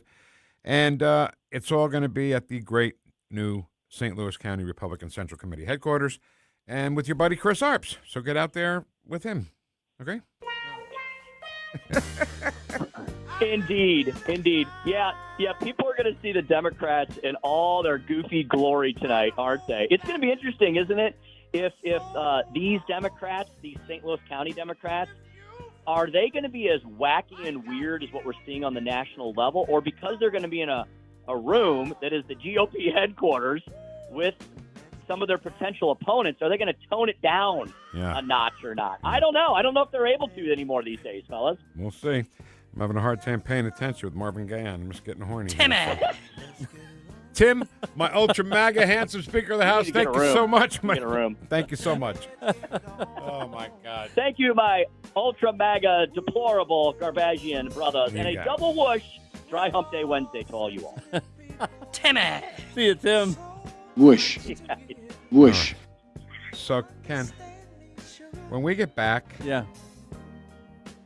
I want to talk about everyone who deserves an apology from this piece of stuff on TV right now. Don't you cuss on this here radio. Plenty of people who are deserved apologies from him, right? Oh, yeah. All right, that's next. On 101.9 and 94.1 News Talk STL. Welcome home, baby. Get it on. You can never be wrong. If the love is true, oh, baby. Stream the Vic Porcelli Show at Newstalk STL. The Vic Porcelli Show. Hey, how you doing? On Newstalk STL. I want to share something with you. Cooking a pizza using coal creates an amazing pizza. Only one place to get it, Napoli Brothers Pizza and Pasta in Chesterfield. Of course, they offer a wide variety of pasta, but you just visit the website NapoliSTL.com, dine in or take out, and get ready for patio season. Napoli Brothers Pizza and Pasta in Chesterfield Valley. Try it. You can thank me later.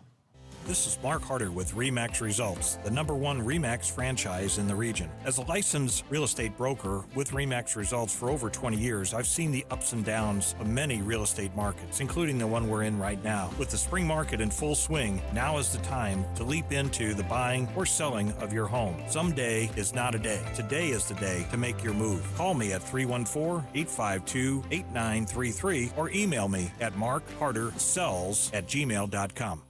Republican Chris Sander is the true fiscal conservative running for state representative. Chris Sander says it's time to stop Travis Wilson giving away hundreds of millions of dollars in state tax credits to special interests, billions of tax dollars given away to private developers of empty office buildings in St. Louis and sports stadiums in Kansas City. Chris Sander will work to bring our tax dollars home to St. Charles. We need a representative in our corner, not another lobbyist for St. Louis or Kansas City. Please vote for Chris Sander, Republican for state representative, the true fiscal conservative. Paid for by Sander for Missouri. Patricia Van Dyne, Treasurer. And the match is about to begin. Most of the team is out with COVID-19, so there'll be some substitutes tonight. What's this? We have an unexpected guest on the field. It's a dog. Well, they could do with extra players. She's going for the ball. Are front paws hands or feet? Soccer season is full of surprises, and COVID-19 could be one of them. If you test positive, prescription medications may help. Ask your doctor if they're right for you. Learn more at PfizerForAll.com. Sponsored by Pfizer. This is the story of the one. As a maintenance engineer at a beverage manufacturing plant, he starts his day knowing every line is ready to run because Grainger delivers the industrial-grade products he needs to keep mixers, conveyors, and packaging equipment moving. With Grainger's vast selection of bearings, belts, and motors, he keeps operations running smoothly, so nothing grinds to a halt. Call 1-800-GRAINGER, click Grainger.com, or just stop by. Grainger, for the ones who get it done. News Talk STL. News Talk STL.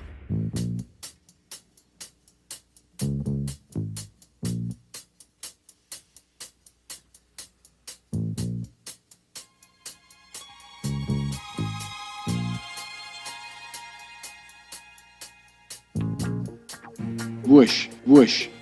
Talk lines are open now at 314-912-1019. The Vic Porcelli Show. On News Talk STL. Motown Wednesday. Yeah, it is. Maybe we should do a Motown Monday. I like that. It would kind of pick things. Well, it makes things pretty exciting, I think. We'll talk about it. A different feel. All right, so we're going to play it's hard for us to coordinate everything with this hearing and getting it on live for you because, you know, the liberals got to talk and I don't want to hear them. And there's so much. And then we have guests on. I don't want to be rude to our guests. No. Right? So, so we got to try to do a little juggling. But before we get to that, Ken, I don't know why I'm so stuck on this public apology that I want from Anthony Fauci. You'll never get it. I won't even call him Dr. Fauci anymore. I think, you know what? I was thinking about that earlier. They need to find a way to strip that from him. Well, I got a great idea. Strip him of his clothes, put him in one of those things where your head and your hands stick out. You know what I'm talking about? Yeah. I don't know what they're called. A lock or something. What are they? I don't know. A block. And just his head and his hands out. And then everybody who lost their business because of him, everybody who lost a family member who they couldn't talk to because they were dying because Dr. Fauci said you can't be that close. Education. Well, remember Janice Dean from Fox News lost her parents. Yes. The weather machine. Yeah. I love the weather machine. Education, kids, I'm sure got stupider in that COVID time. Because my daughter Mia is a perfect example of that. My daughter Mia's success formula is lecture, take notes, study notes, take test, get good grade. Yeah. But she's not good at virtual learning. She's just not good at it. It's not her fault. No. She's good at the traditional listen, study, take the test. Right. And Moreno, he was talking about earlier about families that went through the same thing. Kids were emotionally destroyed. A lot of these kids were learning their social acuity based on visuals without the face. They couldn't. You can't do that as a human being. You learn socially about reactions of not just the eyes, but the nose and the mouth and the facial features. Ken, that is such a great point. So anyway, getting back to my punishment for Fauci. He's in the thing with his head and his hands. Right. And every time everybody who lost their business gets to give him a few lashes. Then every person Janice Dean gets to come and give him a few lashes. And then people whose kids didn't learn. So you go, okay, I'm sorry, stop whipping me, I'm sorry. No, he would do the fifth. Guess what? I don't think the fifth covers you in a good ass whooping. No. Okay. My dad would never have accepted that. Exactly right. Dad, I plead smack. That night that you left, that you walked out, right, and you came home really late, and all I heard all you saw was the butt of a cigarette, not the butt, but the flame of a cigarette. Yes. And you knew you were going to get your ass kicked when you came home. I knew it, man. That was the worst time of my life. That's the kind of punishment we need, right there, right there. Come on in, son. Mister. What was your father's name? Jim Williams. James. Jim Williams. Big Jim. Actually, he was 6'4". Kenneth James Williams. Yeah, right. Oh, okay. Right. So that's the kind of punishment I want for Dr. Fauci. All right. So Senator Ron Johnson, this is perfect, Ken, because they're taking a recess now, so we don't have to worry about what we're trying to get on. Yeah. So let's hear Ron Johnson from just moments ago at the committee hearing with Dr. Fauci. Mr. Chairman, you mentioned that we lost knowledge of natural immunity. I didn't. Dr. Fauci did. I suppose I had an asymptomatic case of COVID because of the very faulty PCR test. I never got vaccinated or injected. There's no way I would have done that because I found out enough about the mRNA gene therapy. Yeah. But you also. So this is Rand Paul you're listening to, the senator from Kentucky, who was the chair. No, this is Johnson. Oh, right. Ron Johnson. From Wisconsin. So I'm completely wrong. I was going to say we already heard of. My question is he going to actually ask questions or just admonish him for 5 minutes? I'm fine with the admonishment. Yeah. So my bad. I'm sorry. I thought it was Rand Paul. Go ahead. Also brought up the issue of hospital protocols. I'm going to be holding a public event on hospital protocols. We've already received a couple of hundred testimonies. They are heart-wrenching. Here's an excerpt from the testimony of a staff surgeon, very experienced, doctor for decades, at Providence Regional Medical Center, Everett, Washington. Quote, after our hospital was given remdesivir by the CDC, we were provided misleading/inaccurate information about the drug by medical leadership. When I had a young trauma patient who was a perfect candidate for remdesivir, the infectious disease doctor on call told me to not give it to her because, quote, she seemed like a nice girl. He concludes it was known early the remdesivir kills. As I said, nurses referred to it as run, death is near. So again, I've always been, it never made sense to me that we put all of our eggs in the experimental gene therapy. If you knew anything about it, you would have avoided it like a plague. And we sabotaged early treatment. But the only treatment we really approved, monoclonal antibodies, which I think basically worked pretty well, but those weren't particularly available. They were denied an awful lot of patients. It was all remdesivir. Based on a study that the NIH changed the endpoint from mortality, because it had no impact on mortality, to days of recovery.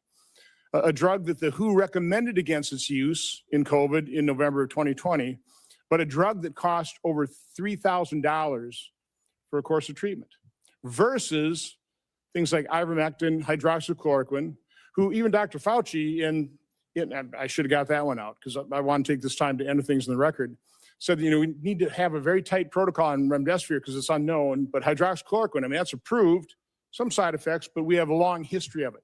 Let's put up my latest chart.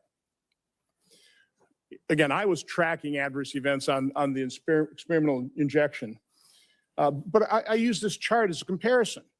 So you've got ivermectin, hydroxychloroquine. These are average, again, Avayers doesn't improve causation, but there's correlation. It's there for safety signal. So ivermectin, over 30 years of FDA reports, 17 deaths per year. Hydroxychloroquine, over 38 years of reporting, 142 deaths per year. Remdesivir, over 5.5 years, 546 deaths per year. The COVID injection, almost 7,000 deaths per year. Wow. Which is safest? What did the FDA freak us out about ivermectin, hydroxychloroquine, when they turned a complete blind's eye toward the injection's injury? So I want to enter the quote from the surgeon. By the way, here's the answer. Cheryl Atkinson in an interview said that when it comes to money, we check financial ties among experts on the government panel devising coronavirus treatment guidelines, which had the effect of dialing back hydroxychloroquine use and giving an edge to remdesivir. We found the 11 members reporting links to a drug company. 9 of them named relationships to remdesivir's maker, Gilead. 7 more, including 2 of the committee leaders, have ties to Gilead beyond the 11 months they had to disclose. 2 were on Gilead's advisory board. Others were paid consultants who received research support and honoraria. By the way, within the study, I think one of the study participants was an employee of Gilead. A bunch also had conflicts with Gilead. So, I wonder why. There are conflicts of interest. Gilead made billions of dollars off of remdesivir and people died. In terms of ignoring safety signals, you can probably put that down now. This has come to light. This is Dr. Drew Weiss. All right, that's Senator Ron Johnson from Wisconsin, who he's a doctor too, isn't he? I don't know. I'm not sure. One thing about this, though, Vic, is that's what we were talking about. You and I were talking about early on when this was all happening, saying follow the money. Yeah, of course. They're pushing remdesivir so hard.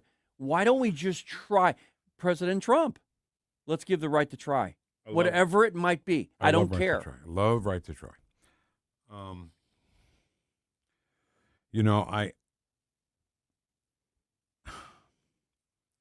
Not only remdesivir, but we played years ago now a montage of programs, news programs, on the mainstream networks.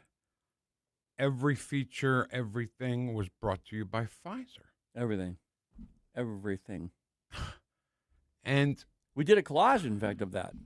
That's what I just said. Oh, I'm sorry. We played a collage of people all saying that. Yeah. Saying, I'm sorry. Oh, that were all brought to you by, Pfizer. And shame on me, Ken. That should have been another tell right there. That the mainstream media was in on it. They were in on the Fauci fakery and scurry. You know what I'm saying? Yeah. Oh, yeah. I can't take much more of this. Well, I think a lot of things are coming out. What's happening right now, because we're mentioning it, because it's happening, the hearings are happening, we're bringing up a lot of things. A lot of people went through a lot of pain back then. And I'm not just talking about the people who died or whose family members died. I'm talking about people just going through pain, things that happen. Vic, I went into stores, people staring at me because I didn't have a mask on. They're looking at me like, you need to be, you know what? You need to be arrested. And honestly, you were waiting for that, right? Oh, damn right I was. You were hoping for that. I was actually, no, at the time, yeah, and then the guy that went off on me at the Taco Bell. Yeah. Saying, where's your mask? I'm like, you mind your own business. Eat your Taco Bell and poop for the rest of the show. That's not now. That wasn't the cycloperosa. Right. But yeah, a lot of things are being brought back to life from things that happened then with everybody, with everyone. Mm-hmm. So, I don't know. We're late. Let's get out of here. I know. Talk to J.D. Hayworth. Some of the stuff we're talking about now fits into why he's calling us to begin with. Drugs, drug prices. Right. We can ask him about ivermectin and hydroxychloroquine and all the shifty stuff that's going on. I'm done. All right. Watch us on our live stream using Rumble, Facebook, and Twitter. Hey, this is Jim Florentine, and you're listening to Vic and Ken on the Vic Porcelli Show on 94.1 and 101.9 News Talk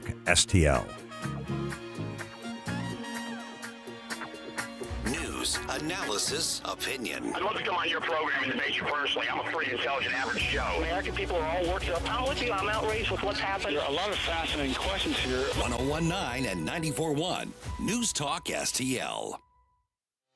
Are you really set up for the future? I mean, buying a home, putting money away for your kids' college, thinking about retirement. Are you dialed in, or are you just kind of hoping it all works out?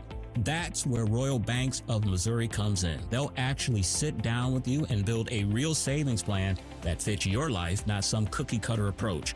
Whether it's roundup savings, money market accounts, or IRAs, they've got the tools. Most importantly, they've got the people to help you use them the right way. And if you run a business, this is big, their treasury management team helps you stay on top of cash flow, cut down on fraud risk, and simplify your operations so you can focus on growing your business instead of chasing down numbers all day. That's the difference. Local bankers who actually know you and care about your success. Give them a call today, 314-212-1500, or visit royalbanksofmo.com to learn more. Royal Banks of Missouri, investing in our communities one client at a time. Member FDIC, equal housing lender. Hey, Columbo here for Rockwood Charcoal. Rockwood is made from 100% pure Missouri oak and hickory, so you're cooking with the best and supporting local industry and a local business all at once. There's over 100 area Rockwood retailers. Find yours at rockwoodcharcoal.com. Bill, you're an old politician. Yup, sure am. So you know the old-timers warned that someone trying to sell you a pig in a poke was a con man. Well, sure. Well, no offense, Tom, but your politician's Amendment 5 is a pig in a poke, allowing politicians to raise our taxes without a vote of the people, and the politician's Amendment 4 takes away our power to do anything about it. Well, let's look at what's really inside Forward 5. Oh, don't do that. 5 hits hardest seniors and those struggling financially with new taxes on services like doctor visits, in-home care, and rent. Sales taxes could more than triple. For up to 80% of Missourians, it's a tax hike. And Amendment 4 ends majority rule, allowing a minority of the most liberal statewide voters in one district to effectively end our power to stop corruption and out-of-control spending and taxing. Slick plan, huh? No, Tom. 4 and 5 are schemes that hurt citizens and transfer our power and our money to politicians and lobbyists. That's why I'm voting no on the politicians' Amendments 4 and 5, paid for by Missourians for fair governance. Tuesday night. Missouri decides 2026. All the results and reactions from the Missouri State Primary. You have to get out and vote. From the voices you know and trust in St. Louis for election night coverage. Amendment 4. Amendment 5. County executives. Coverage begins Tuesday night at 7 on St. Louis's conservative voice. Right here. News Talk STL. Brought to you by Fast Signs in Bridgeton, 21 Recycling in House Springs, Gemini Wealth Group, and Freddy's Market. Hey, it's Tony Colombo, and it's tough to pick, but my favorite sandwich at Capriotti's is the cheesesteak with a side of Cap's awesome fries. Visit Capriotti's now at 2 locations on Manchester at McKnight and Rock Hill, and now in Creve Coeur on Olive, just 1 mile west of 270. Fox News commentary with Jason Chaffetz next. Most investments today feel like second jobs. Real estate, you're a landlord. Stocks, you're a day trader. Crypto, you're a full-time researcher. You've got a life to live. Your investment should help you live it. That's why more Americans are choosing gold. Noble Gold has helped thousands protect their future with real physical gold. Visit noblegoldinvestments.com to get your free wealth protection kit. That's noblegoldinvestments.com. Past performance may not be indicative of future results. Investing in precious metals, including gold, involves risks. Consult with your tax attorney or financial professional before making an investment decision. Jason Chaffetz reacts to the socialist revolt against the Democrat Party. What you're seeing is, success in traditional blue liberal cities and states. You don't see it rolling through Florida or Alabama or Nebraska or Iowa or something like that. You see the craziness. Now, here's one thing that I think has fundamentally changed. When Nancy Pelosi kind of came out of favor and out of power, she controlled the purse strings. And what's happened is the DSA has now taken control of those purse strings, is getting the money. That gives them some sort of the power. And what you don't see are the traditional Democrats, the politically dead man walking of Chuck Schumer and Nancy Pelosi. And even Hakeem Jeffries, who seem to be out of favor, they don't have the control of the financial apparatus like they used to, and consequently, these people are rudderless. They don't have a leader. They don't have a bench that they can lean towards. For more commentary like this, go to foxnewspodcast.com.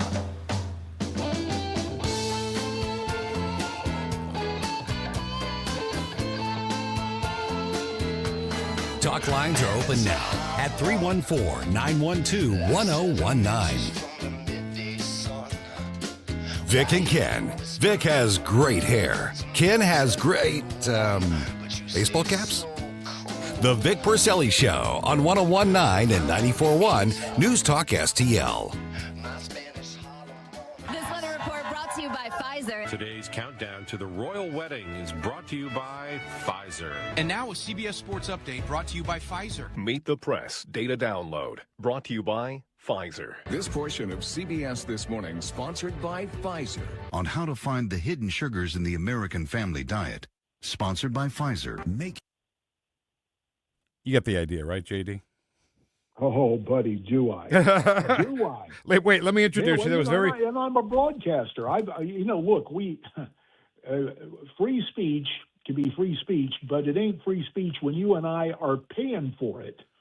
And only 2 countries on this globe allow advertising by prescription drug manufacturers. Yeah. New Zealand and the U.S. of A. Huh. And I'm just guessing there's a lot more money at stake here in the U.S. of A. Boy, no kidding. All right, let me formally introduce you. That was very rude of me. I just wanted to get your reaction to You that. want to make sure I was alive, pal. Hey, I'm right here. do some CPR on J.D. Hayworth. Former U.S. Congressman J.D. Hayworth from Arizona. Great to have you back with us. And you know what? That brought to you by Pfizer montage is 3 minutes long. And each one's only 10 seconds. Yeah. So with the grip that they had on a vaccine that killed a bunch of people, and we let it happen. Well, the grip extends beyond Pfizer and beyond COVID. I have physician friends, and we've seen this related in studies. Now patients go in to see their doc and demand the products being advertised by name. That's why there are gazillions of dollars being spent by Big Pharma on these ads, because they work. And one solution's been offered. It's not to suppress the right to advertise products, but to say, okay, for Big Pharma, you want to do this? Fine. You get no tax advantage. You can't take the standard tax deduction, a business deduction, for advertising when you're doing this kind of stuff. Of course, the broader thing we have to get done is my old colleagues in the House need to pass, along with their colleagues in the Senate, the most favored nation status. That's what needs to happen. The president's been out front on this.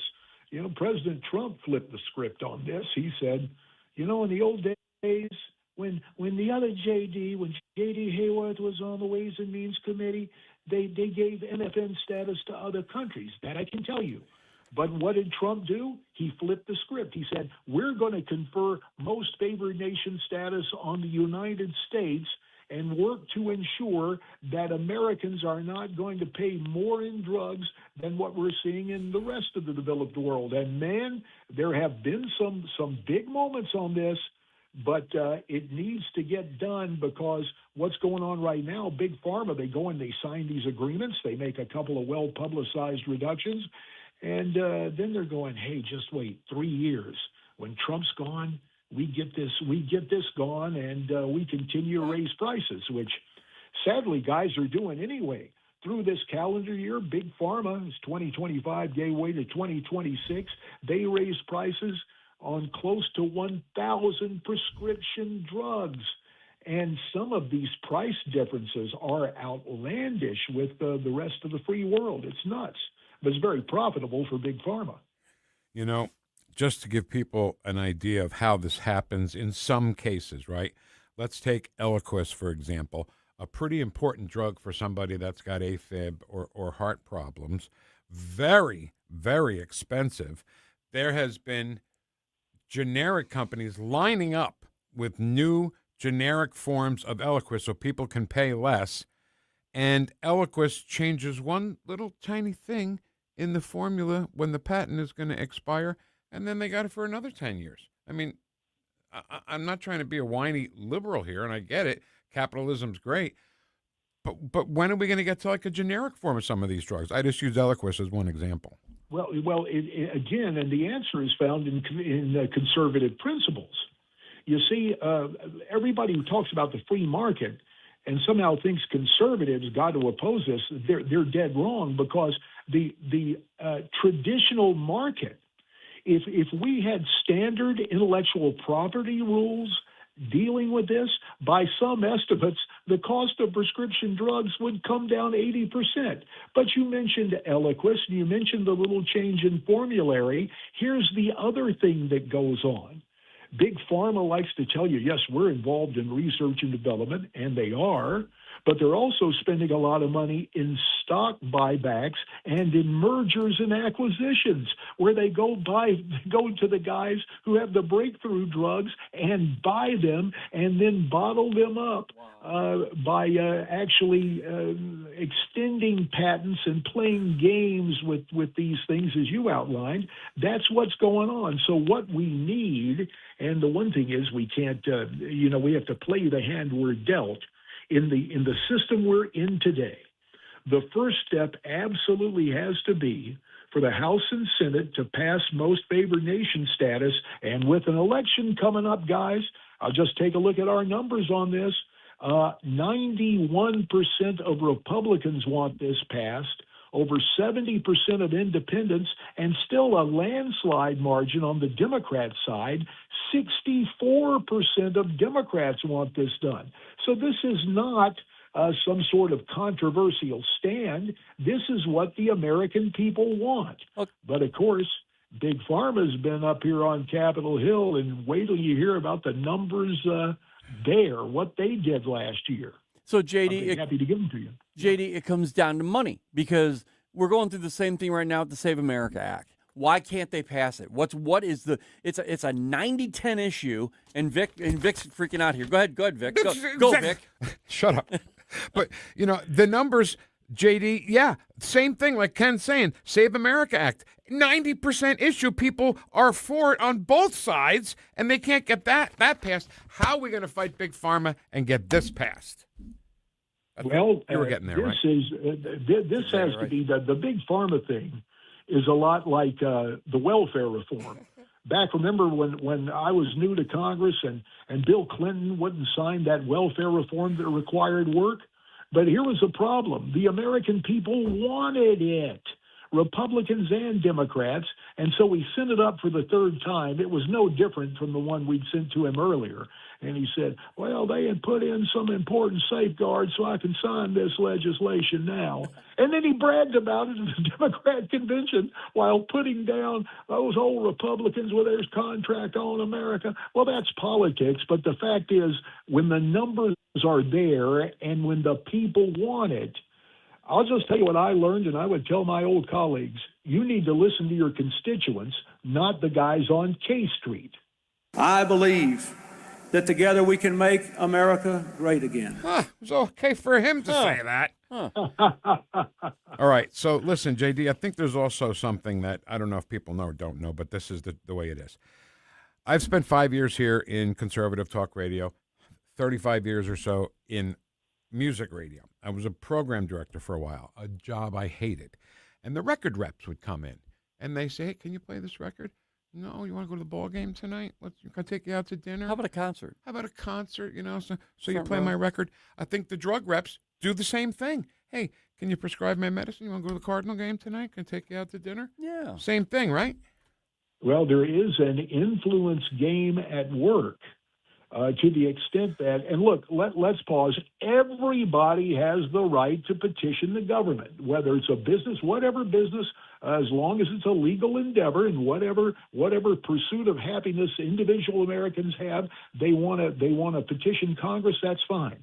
But what Big Pharma's done last year, the advocacy budget for Big Pharma on Capitol Hill, $450 million. There are 3 Big Pharma lobbyists for every member of Congress. Wow. They're trying to flood the zone, but, and this is the difference, the American people can make their demands, and I will tell you, you go to our website, PharmaReformAlliance.com. In the upper right corner, you'll see the little click, sign MFN petition. But right now, especially for members of the House, I know, been there, done that. The thing that speaks the loudest is the coming election and Americans saying to them, vote, get this done. And if they're smart, if they want to have reasons for their constituents to return them to Capitol Hill, well, this is an obvious one because it's not Republican and Democrat. It's American. Everybody wants this done. And it's a decision that should be made and should be made promptly. And all I can tell you is Clinton had his heels dug in until he took a look at the polling and found out, oh, gee, man, I got trouble in this. I got trouble enough. Oh, okay, yeah, we're for this welfare reform. Now, Obama got rid of it, but that's a whole nother thing, and that's why you got to always pay attention to what goes on in your government. Your Clinton is so good, you start to talk like him when you're just regularly talking. Yeah. So that's pretty good, JD. Yeah, I know my Trump ain't quite there. That I can tell you. I have to work on that. You know, it's not kind of easy. Trump is not easy at all. No, he's got that thick timber, kind of like a combination of Wayne Newton and Earl Holliman. And then you got to work in Queens. That I can tell. So it takes a while to get that one. But And Clinton, it's easier to do him speaking loud than speaking Oh, softly. yeah, I've noticed that's that. true. All right, Yeah. let me introduce you. Be quiet. Let me introduce you here for a second.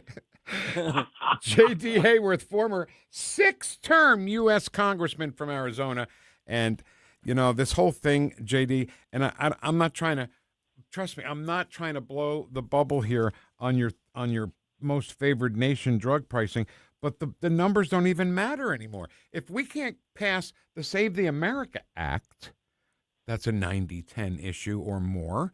How are we going to get this passed when all the, senators and representatives, not that you did this, got their pockets lined by some of these drug companies? Well, let me answer the thing, and I don't mean to. Well, I got to do a little civics lesson. Remember, only 1/3 of the U.S. Senate is up this year. And understand the leader, it gets to be, dare I say it, ego. And the filibuster isn't mentioned in the Constitution.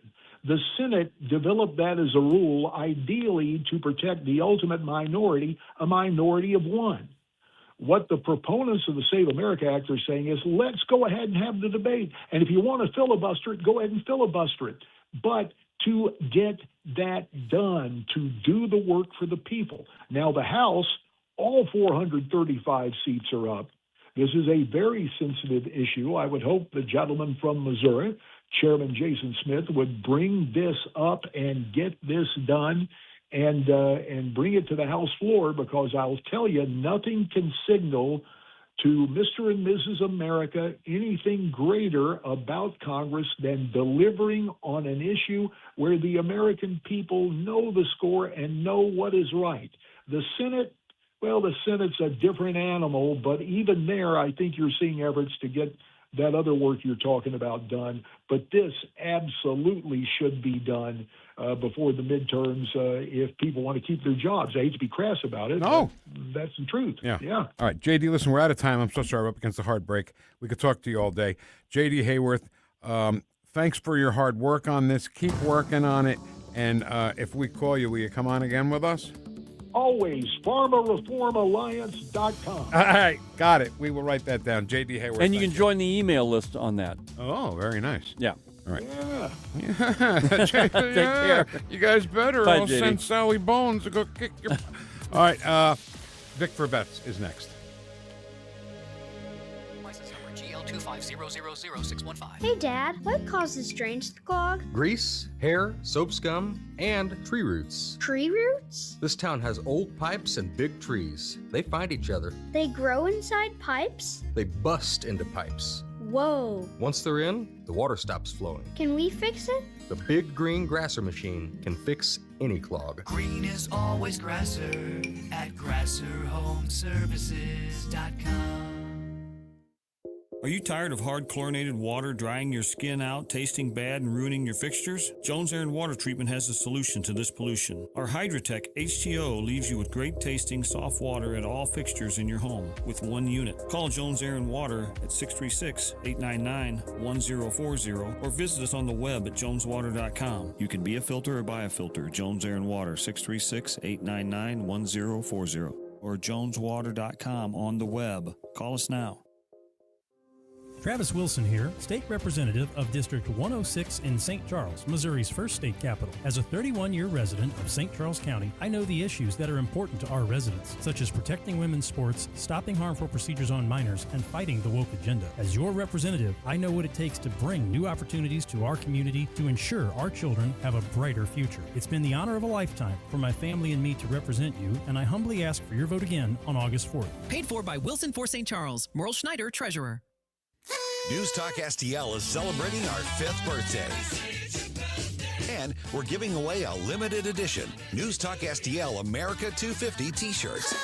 It's exclusive, it's collectible, and it could be yours. Just head to NewstalkSTL.com to register. Happy birthday! Happy birthday, News Talk. Been listening since day one. Happy birthday to my talk station. 5 years, happy birthday. News Talk STL. News Talk STL. Happy birthday to us, and good luck to you. KLGY HD3 Clayton, K270BW Bellefonte, KNBS Bowling Green. This is News Talk STL at 1019, 94.1, and always streaming at NewstalkSTL.com. News this hour at Town Hall. I'm Bob Agnew in Washington. All eyes are on the Federal Reserve today as it announces what it will do next with borrowing rates. The Federal Reserve is expected Wednesday to keep its benchmark interest rate unchanged. Inflation has been stuck above the Fed's 2% target for more than 5 years. And new Fed Chair Kevin Woosh told Congress earlier this month he has no tolerance for elevated inflation. But some Fed watchers say policymakers right now are reluctant to risk disrupting financial markets. And only 29% of Wall Street traders predict that the Fed will raise rates this week. About 76% say a rate hike will come in September. Donna Warder, Washington. Dr. Anthony Fauci today invoking the Fifth Amendment and declining to answer questions from senators in a Republican-led committee hearing about his handling of the COVID-19 pandemic. Appearing before the Senate Homeland Security and Government Affairs Committee, Fauci said he never should have been subpoenaed by Chairman Rand Paul and what he criticized as obvious obsession with calling for my prosecution, his repeated slanderous comments about me, and recently his publicly releasing my unredacted personal diary. Iranian missiles launched at Jordan. Jordan has said its military managed to intercept 5 Iranian missiles early on Wednesday. The interceptions come hours after the U.S. military said it had knocked down an Iranian missile barrage launched against American forces in the Middle East, shattering a brief pause in fighting. The U.S. military also confirmed it worked with Saudi Arabia's forces to strike sites in Iraq, where it says it targeted Iranian-backed militias. The Iranian strikes come a day after an Iranian government spokesperson said recent U.S. strikes destroyed critical infrastructure in Iran, including an airport tower and several bridges and tunnels. I'm Karen Shamas. More of these stories at townhall.com.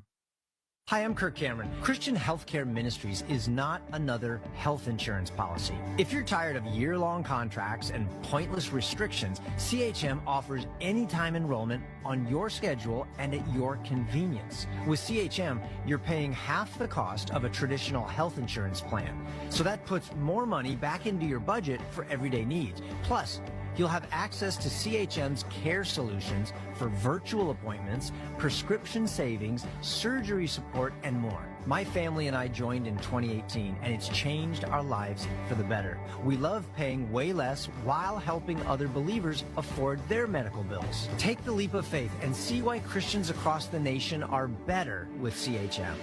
Get started by calling 1-833-JOIN-CHM and use promo code WELLNESS for a 50% credit towards your first month. That's 1-833-JOIN-CHM and use promo code WELLNESS. This hour of News Talk STL is brought to you by Stifel, serving investors for over 130 years. Contact your Stifel financial advisor at stifel.com. That's STIFEL.com. Bill, you're an old politician. Yup, sure am. So you know the old-timers warned that someone trying to sell you a pig in a poke was a con man. Well, sure. Well, no offense, Tom, but your Politicians Amendment 5 is a pig in a poke, allowing politicians to raise our taxes without a vote of the people. And the Politicians Amendment 4 takes away our power to do anything about it. Well, let's look at what's really inside Ford 5. Oh, don't do that. 5 hits hardest seniors and those struggling financially with new taxes on services taxes like doctor visits, in-home care, and rent. Sales taxes could more than triple. For up to 80% of Missourians, it's a tax hike. And Amendment 4 ends majority rule, allowing a minority of the most liberal statewide voters in one district to effectively end our power to stop corruption and out-of-control spending and taxing. Slick plan, huh? No, Tom. 4 and 5 are schemes that hurt citizens and transfer our power and our money to politicians and lobbyists. That's why I'm voting no on the Politicians Amendments 4 and 5. Paid for by Missourians for fair taxation. Can you believe politicians nearly doubled state spending since 2019? Yeah, that's twice the rate of inflation. What do we get for all that extra spending? Nothing. Yeah, and get this, over 200 loopholes are buried in our tax code, written by lobbyists for wealthy corporations. Our tax code is rigged against us. We get taxed on our paycheck, our home, everything we buy.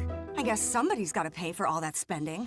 That's why we need Amendment 5. It puts politicians on a leash. Forces them to cut taxes and control spending, whether they like it or not. Amendment 5 closes the loopholes, eliminates income taxes, cuts property taxes, and gives $3,000 a year to average working families. We decide, not the politicians. Amendment 5 is the biggest tax cut in Missouri history. I'm voting yes on Amendment 5. Paid for by Missouri Promise PAC. Mark Ellinger, Treasurer. 42% of Missouri fourth graders can barely read. 42%. It's the worst result in 20 years. If kids can't read by third grade, they fall behind in school, and many never catch up. But other states have provided a roadmap for success. Missouri needs one universal reading test for all third graders and one clear statewide standard for what it means to pass that test. A struggling reader who still can't read after extra help and a second chance at the test should repeat third grade with some exemptions. We also need to end the outdated 3Qing method, which encourages guessing instead of reading, and require teachers to be trained in the science of reading. In Mississippi and Indiana, test scores jumped up dramatically after these reforms, and Missouri can do the same. Missouri children deserve to become confident, capable readers, and strong early literacy reforms can make it happen. The Show Me Minute has been brought to you by the Show Me Institute and Show Me Opportunity. This hour, the Vic Porcelli Show, brought to you by the Trolley Stop Bakery, the official bakery of the Vic Porcelli Show. You're listening to the Vic Porcelli Show. For a 3-hour tour, a 3-hour tour. The weather started getting rough. We squeeze in a dry hump day under partly sunny skies.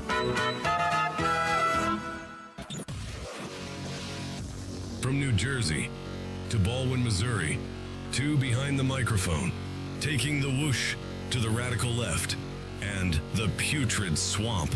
You're listening to the Vic Porcelli Show. Here he is, Vic Porcelli. Remind me to get popcorn on my way home. Yeah.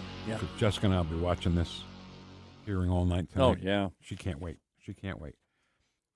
We're watching some right now, replay of some of it, and there's a girl behind Rand Paul. Have you ever noticed all the conservative women are hot? Yeah. And all the liberal women are ugly? Right. Isn't that crazy? Isn't it wild? Maybe that's how they determine if they run as a Republican or a Democrat. Maybe. Like La Rosa there, that Representative La Rosa with the purple hair. Oh. Like we should, run for Democrat. This line. Oh, that's a woman? Oh.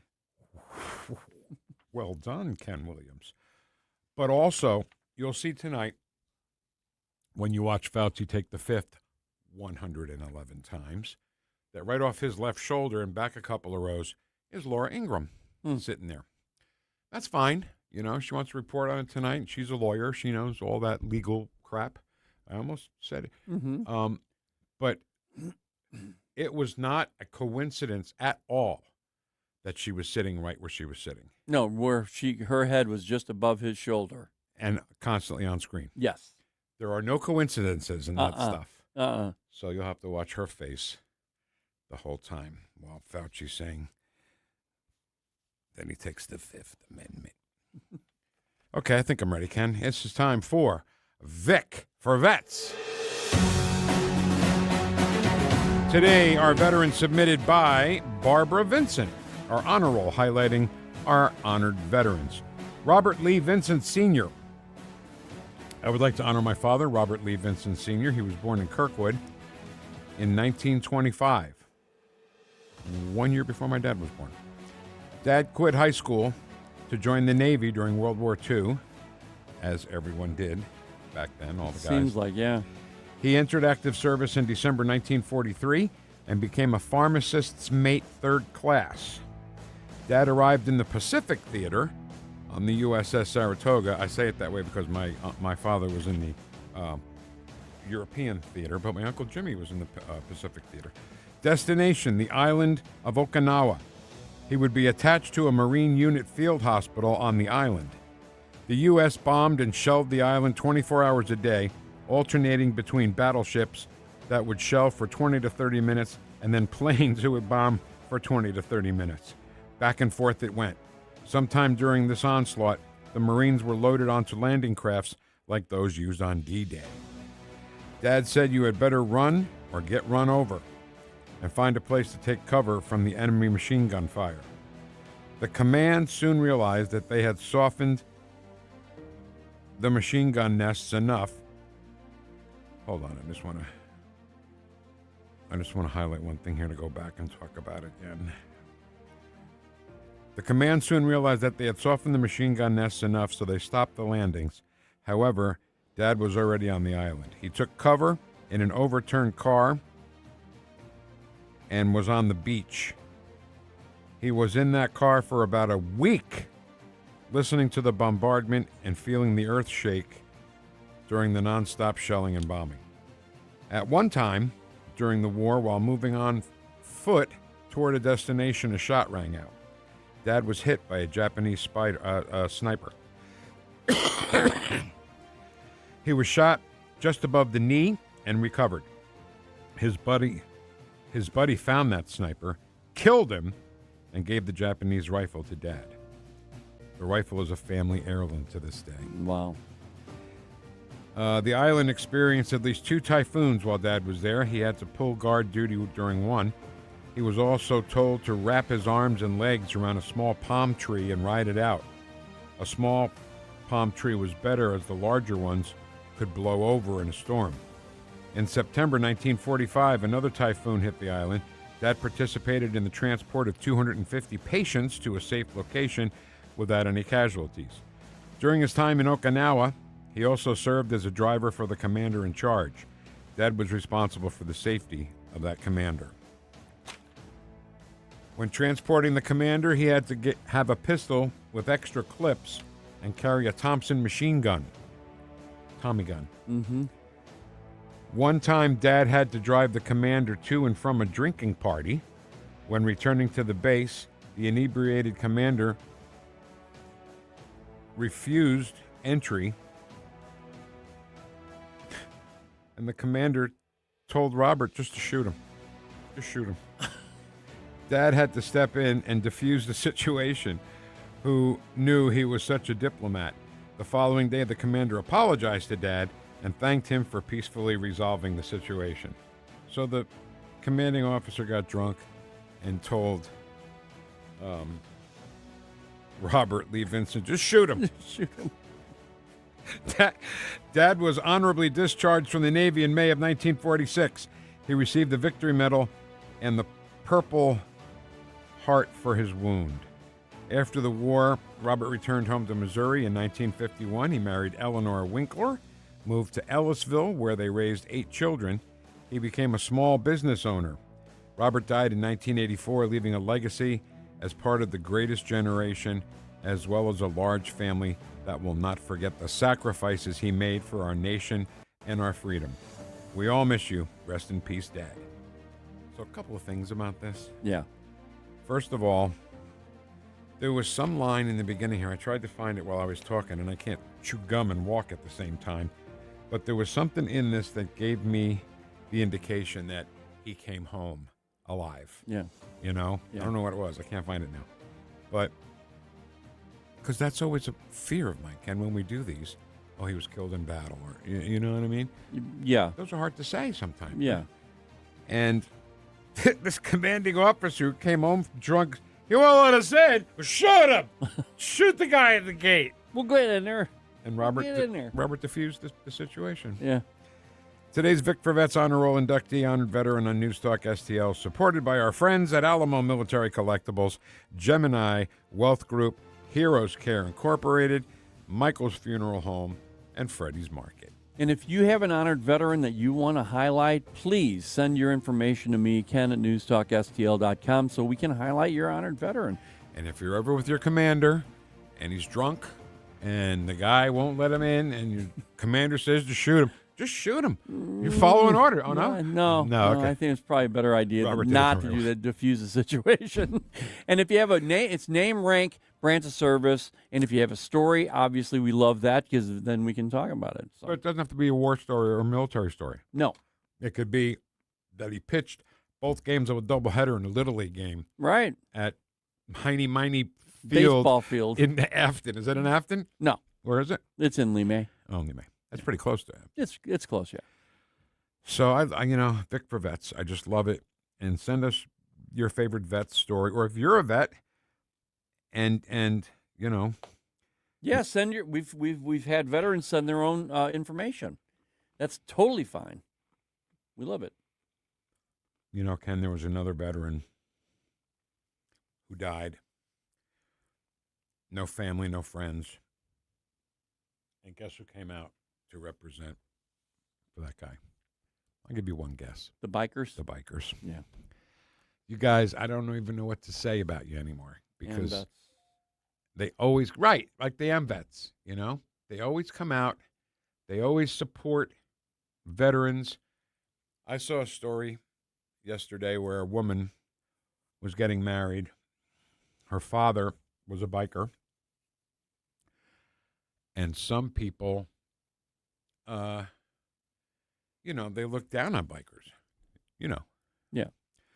So the girl wrote her father a note and said, please don't come to my wedding for whatever reason. And then he never talked about it. But one of his riding buddies in the same group he's in saw a note or a letter, and he said, oh, no, not on our watch. And 50 of them rode to the wedding, to the church. They all lined up their bikes outside, and they just stood there, and they didn't say a word. And the guy went, whose daughter got married, and the daughter gave him a big old hug and a kiss and said, thanks for coming. Oh, there you go. Bikers are good people. Yep. Yeah, we're doing Bikers for Babies. Is this all rise? From the county of St. Louis. Crime issues, economic development. This is Mark Harder. Good morning, Councilman. How are you? Hey, guys. How are you? That was a great story. I'll tell you what, they get better and better, and I don't. When I say better and better, I don't mean just because one was military and one was not. If you're a veteran bowled a perfect game in 1954, we want to know about that. You know what I mean? Yeah. Whatever it is, we want to honor them on Vic for Vets. Well, I know if you take Joe and Jeff out for drinking, make sure they don't tell you to shoot anybody. Right. Well, it depends upon who they tell me to shoot. That's right. Yeah, I'm just saying. So how are you guys? Good. I mean, we're not in politics, so we don't have any headaches at night or anything like that. Amendment 4, Amendment 5, stuff like that. Lisa Clancy stealing somebody's campaign sign. What in the hell? What in the hell was that all about? Yeah, that's very interesting. That's like, double no-no campaigning 101, don't do. Yeah, it's theft. It's theft. Yeah, and just, it's freedom of speech and all kinds of stuff. I mean, you can pile on. So I don't know what was motivating her to do that, and I'm sure she wouldn't want that to happen to one of her signs. So what's the penalty?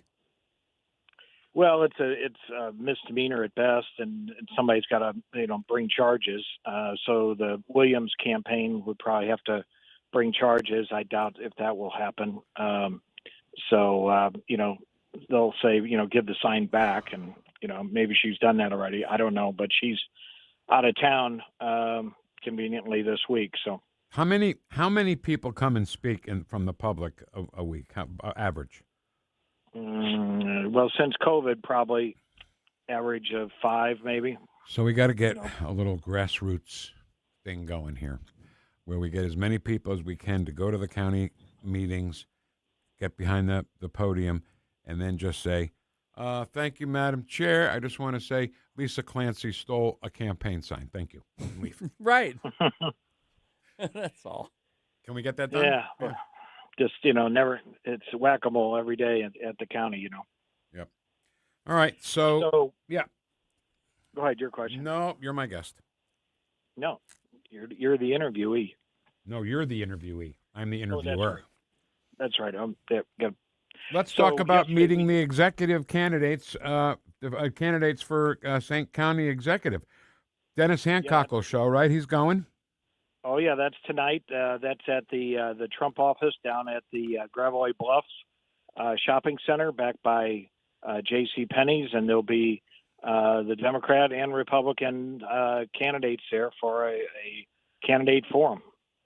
So it should be an interesting forum for getting these issues that we're facing every day out on the table. Did you say it was at the Trump place? Yes. I love that. Gravois Bluff office, yeah. I actually love that. Yeah. All right, so we know that Angela Mosley's not going to show. We know that Brian Williams won't show. He's MAGA. Brian Williams is MAGA. Stupid commercial. Yeah, right. Jake Zimmerman, who's hip. I'm not hip. I'm not popular. I'm not very good looking, but I can be a good county executive. So I don't think any of those three will come. And I think they're hurting themselves by not going. I'm just saying. I supposedly Zimmerman is RSVP. He's going to be there. Now the other ones I'm not sure of. Renee Artman is arranging this, so you might want to talk with her. But as far as I know, Zimmerman's going to be there and Hancock's going to be there. Okay. We know Chris Arps is going to be the host, so it'll be a great show that way. Yep. All right. So a couple other things. Yesterday we had a meeting with our budget directors, and it was pretty sobering to see where we are mid-year and where we're going to be by the end of the year and what next year could be. So we had a pretty sobering meeting about the finances of the county, and so it's I'm worried for next year. That's for sure. And what's coming up on the big show Sunday? We've got Chris Howard, our budget director, is going to be on to talk about how did we get here with the problems we have and our revenue issues, and that's what we covered yesterday. So I'm going to have him on to talk, and then I've got the police chief for Ellisville that will be on to talk about their arrangements with the Department of Homeland Security when it comes to stopping folks in a normal traffic stop and how they will deal with that going forward. So he's going to be on to talk about their arrangements with the feds and how other police departments are handling, stopping and finding folks that are illegal in this country. So that should be an interesting exchange as well. All right. So we won't talk again until after Election Day. Is there anything you want to say to voters that they need to know for Tuesday? Well, I would say that we need to consider, people need to consider this Prop U, which was a internet sales tax for the county. As you know, I'm not a tax and spend kind of guy, but listening to our budget directors and where we are, we definitely could use this money. It's not going to solve every problem, but not having it is going to create a lot of problems going forward. So, prayerfully consider it. It's the least evasive of the taxes, and I think is something that we can get behind and be fair to our bricks and mortar stores that are out there. So consider that. That's Prop U. That's on the ballot for next week. All right, Mark Harder. He is the vice chair of the St. Louis County Council, our great friend, and we will talk next week and talk about some of the results in the election. How's that? That sounds great. All right. Hey, we'll see you, Mark. Ken, is this Cool for Cats? Yes. By Squeeze? You like Squeeze? Yeah. I like Squeeze. All right, so we'll talk a little more about Fauci, Dr. Fauci. He, can we even call it testified? He didn't say anything. He evaded questions. Yeah, he's not really saying anything. I mean, he's not really testifying. Right. He's being admonished. You have to actually say something to be testifying. You really do. Yeah. There's not much of a hearing. The only hearing that's going on is him listening to them. Yeah, no kidding. All right. countries celebrating their 250th birthday today. We celebrate this year we celebrate our 5th birthday. Well, it's all part of the big plan. That's right. I expect to be here for our 250th. Yeah, me too. Yeah.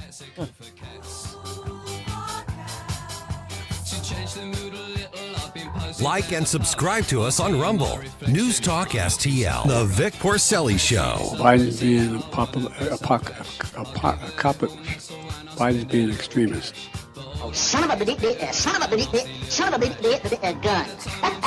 You thought I was going to say son of a bitch, didn't you? On News Talk STL. This is 101.9 and 94.1. You millennial Trump supporter. I listen to it like every day. Like, seriously, you get it. News Talk STL. When Donald Trump needs conservative votes to help pass his agenda for Missouri, Representative Tricia Burns never answers the call. Tricia Burns has missed 370 votes. Burns is bucking President Trump's priorities. Burns did not vote to stop DEI initiatives, prevent China from owning Missouri land, defund Planned Parenthood, and Burns did not vote to ban boys from girls' sports. Tricia Burns not showing up for Missouri and President Trump. Instead, Tricia Burns spends her time pulling pranks on the suicide prevention hotline. Yes, you heard that right. Tricia Burns lied to the police and staged a fake suicide emergency. She sent a series of messages to the hotline and said she, quote, had a gun to her head, end quote. When she got caught, she said there'd be no consequences because she's a politician. By August 4th, vote to show Tricia Burns that there are consequences to being bad at your job. Cut the Bullpack paid for and is responsible for the content of this advertising. Not authorized by any candidate or candidate committee. If you're considering an annuity as part of your retirement plan, we need to talk. Hi, I'm Bob Stockdale, Senior Vice President Investments with the ClearPath Wealth Management Group at Stifel and host of On the Money Saturday mornings at 9 on News Talk STL 1019. Annuities can be a useful tool for some retirement investors, but not all annuities are created equal. Every week, we meet clients who own complex annuities that don't suit their needs and, in some cases, actively undermine their retirement plan. Before you purchase an annuity, get a second opinion from the ClearPath Wealth Management Group at Stifel. Requesting a consultation is free of charge. To request a free consultation, contact us at clearpathinvesting.com. That's clearpathinvesting.com, or call us at 636-695-2650. That's clearpathinvesting.com or 636-695-2650. Stifel Nicholas and Company Incorporated, member NYSE and SIPC. When Donald Trump needs conservative votes to help pass his agenda for Missouri, Representative Tricia Burns never answers the call. Tricia Burns has missed 370 votes. Burns is bucking President Trump's priorities. Burns did not vote to stop DEI initiatives, prevent China from owning Missouri land, defund Planned Parenthood, and Burns did not vote to ban boys from girls' sports. Tricia Burns not showing up for Missouri and President Trump. Instead, Tricia Burns spends her time pulling pranks on the suicide prevention hotline. Yes, you heard that right. Tricia Burns lied to the police and staged a fake suicide emergency. She sent a series of messages to the hotline and said she, quote, had a gun to her head, end quote. When she got caught, she said there'd be no consequences because she's a politician. By August 4th, vote to show Tricia Burns that there are consequences to being bad at your job. Let's Go Brandon PAC paid for and is responsible for the content of this advertising. Not authorized by any candidate or candidates committee. Chris Voss, Treasurer. If you have a phone, you have a radio. Download the all-new News Talk STL app. Love the all-new News Talk STL app. On my way to work in the morning. Usually I'm in the car. I listen on the app in my car every morning going to work. Download the News Talk STL app and listen anytime, anywhere.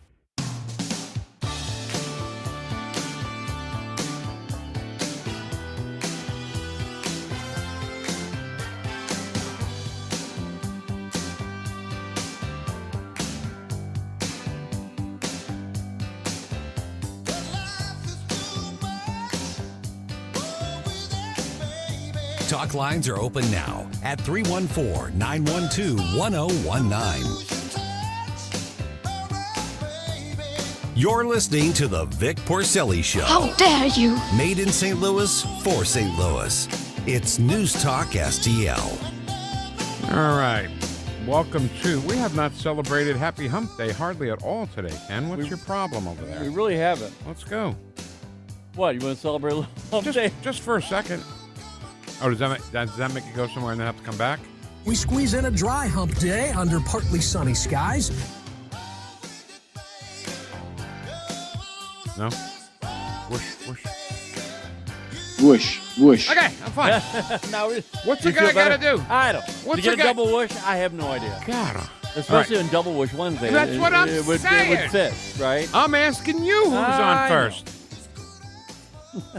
All right, so listen, the former president, if that's what you want to call him, Joe Biden, is now in his retirement years that started January 20th, 2021, right? His retirement start then on the inauguration day? Probably. And with all the knowledge that he's gained throughout all these years, more than 50 years of being a public servant and all that, he's written a memoir.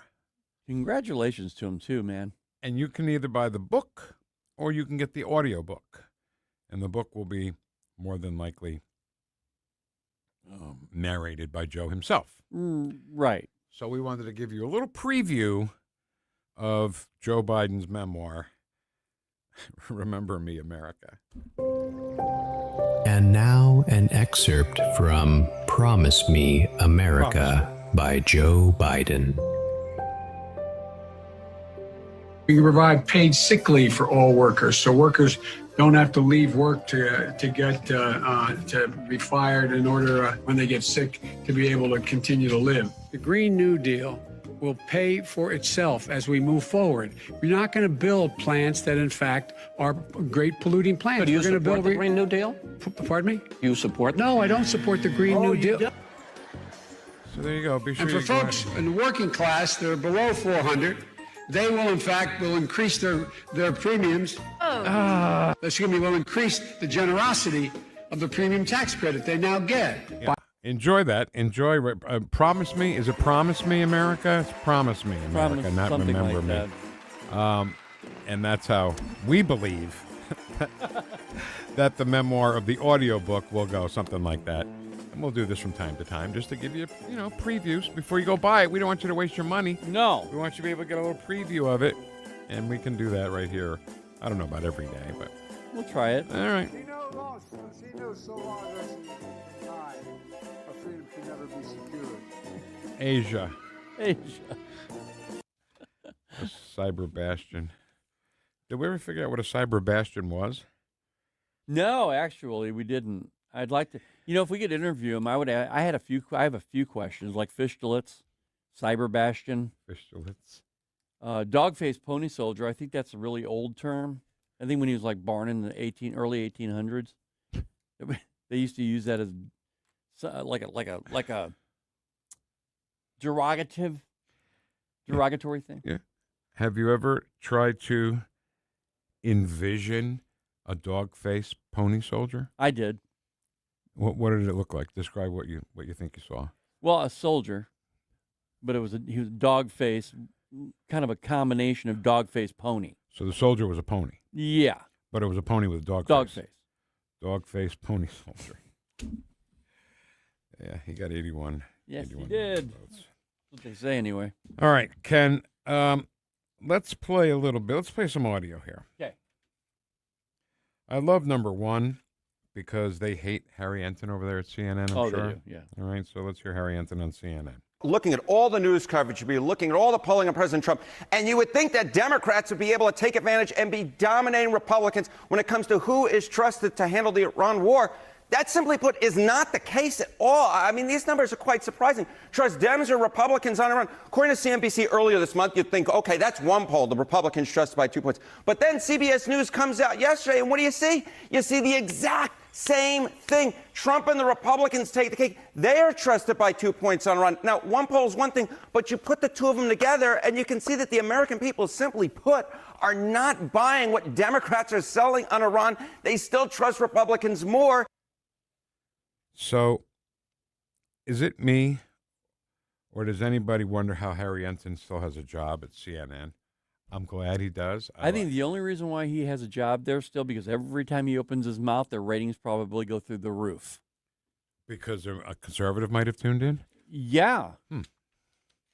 That's what I think. How many times do you think a conservative tunes in to CNN?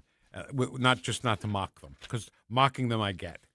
Then maybe he gets like a huge amount of response from social media. Well, they wouldn't let him continue if it wasn't working. No, right? Correct. I mean, that's not how it works. Well, maybe it is how it works. I mean, MS now, CNN, they have dozens of listeners, right? Don't they? Tens, I tell you. Tens, I tell you. All right.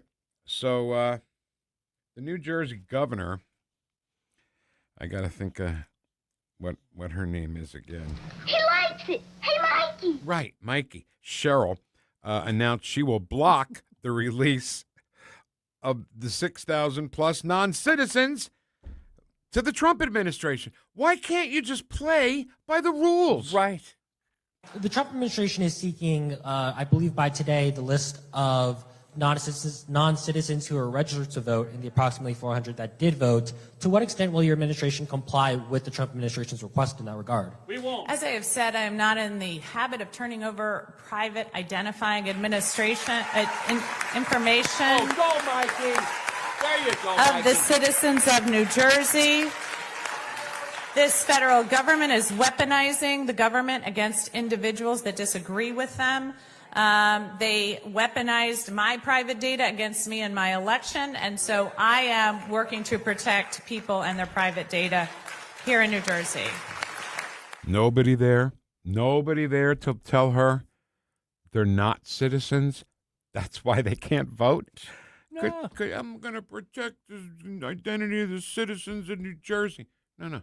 I guess you missed the whole memo, because the memo says that 6,000 plus non-citizens, it's right there, non-citizens. Well, they're all citizens to her. Mm-hmm. There's no such thing as non-citizens. They're people, Vic, and they're voting blocks. I mean, they're people that, they live here. That's the only reason why she wants them and protects them, because of the vote. Yeah. And just again to remind you, that was New Jersey Governor. He likes it. Hey, Mikey. Cheryl. Mikey. I think we got to fit that in every time. Somehow. All right. He likes it. Hey, Mikey. Wow. Can't you just see the kid's face? Yeah. He won't eat it. He hates everything. He likes it. Hey, Mikey. Iconic commercial. Yeah. And it's so stupid. Right. But I'm not making fun of it. I always loved it growing up. Right. He likes it. Hey, Mikey. All right. Let's get really serious here for just 1 minute, Ken. If we can. President Trump, number 3, eulogizing Lindsey Graham, who had his funeral yesterday. Scripture tells us that blessed is the man who remains steadfast under trial, for when he has stood the test, he will receive the crown of life.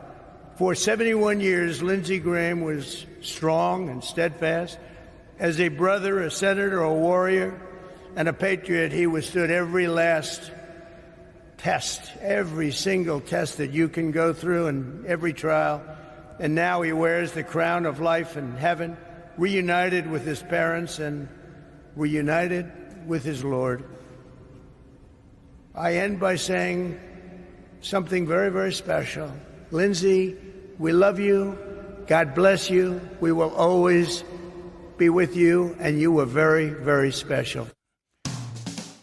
I think that was nice sentiments. Yeah. From President Trump. Ken, I apologize. Out of all the cuts, all the clips that you sent me last night, we only got to 3 of them. And they were all right there in that. Oh, no, 4 of them with the COVID pandemic. So maybe a little later this week we can do Ken's Clips Clearinghouse. Let's do it. Move them out. We've got to move them. Everything must go. You're right. All right. Chat box is next. Stream the Vic Porcelli Show at NewstalkSTL. You're listening to the Vic Porcelli Show. I have a theory. People talk loud when they want to act smart, right? Correct! Made in St. Louis for St. Louis. It's NewstalkSTL.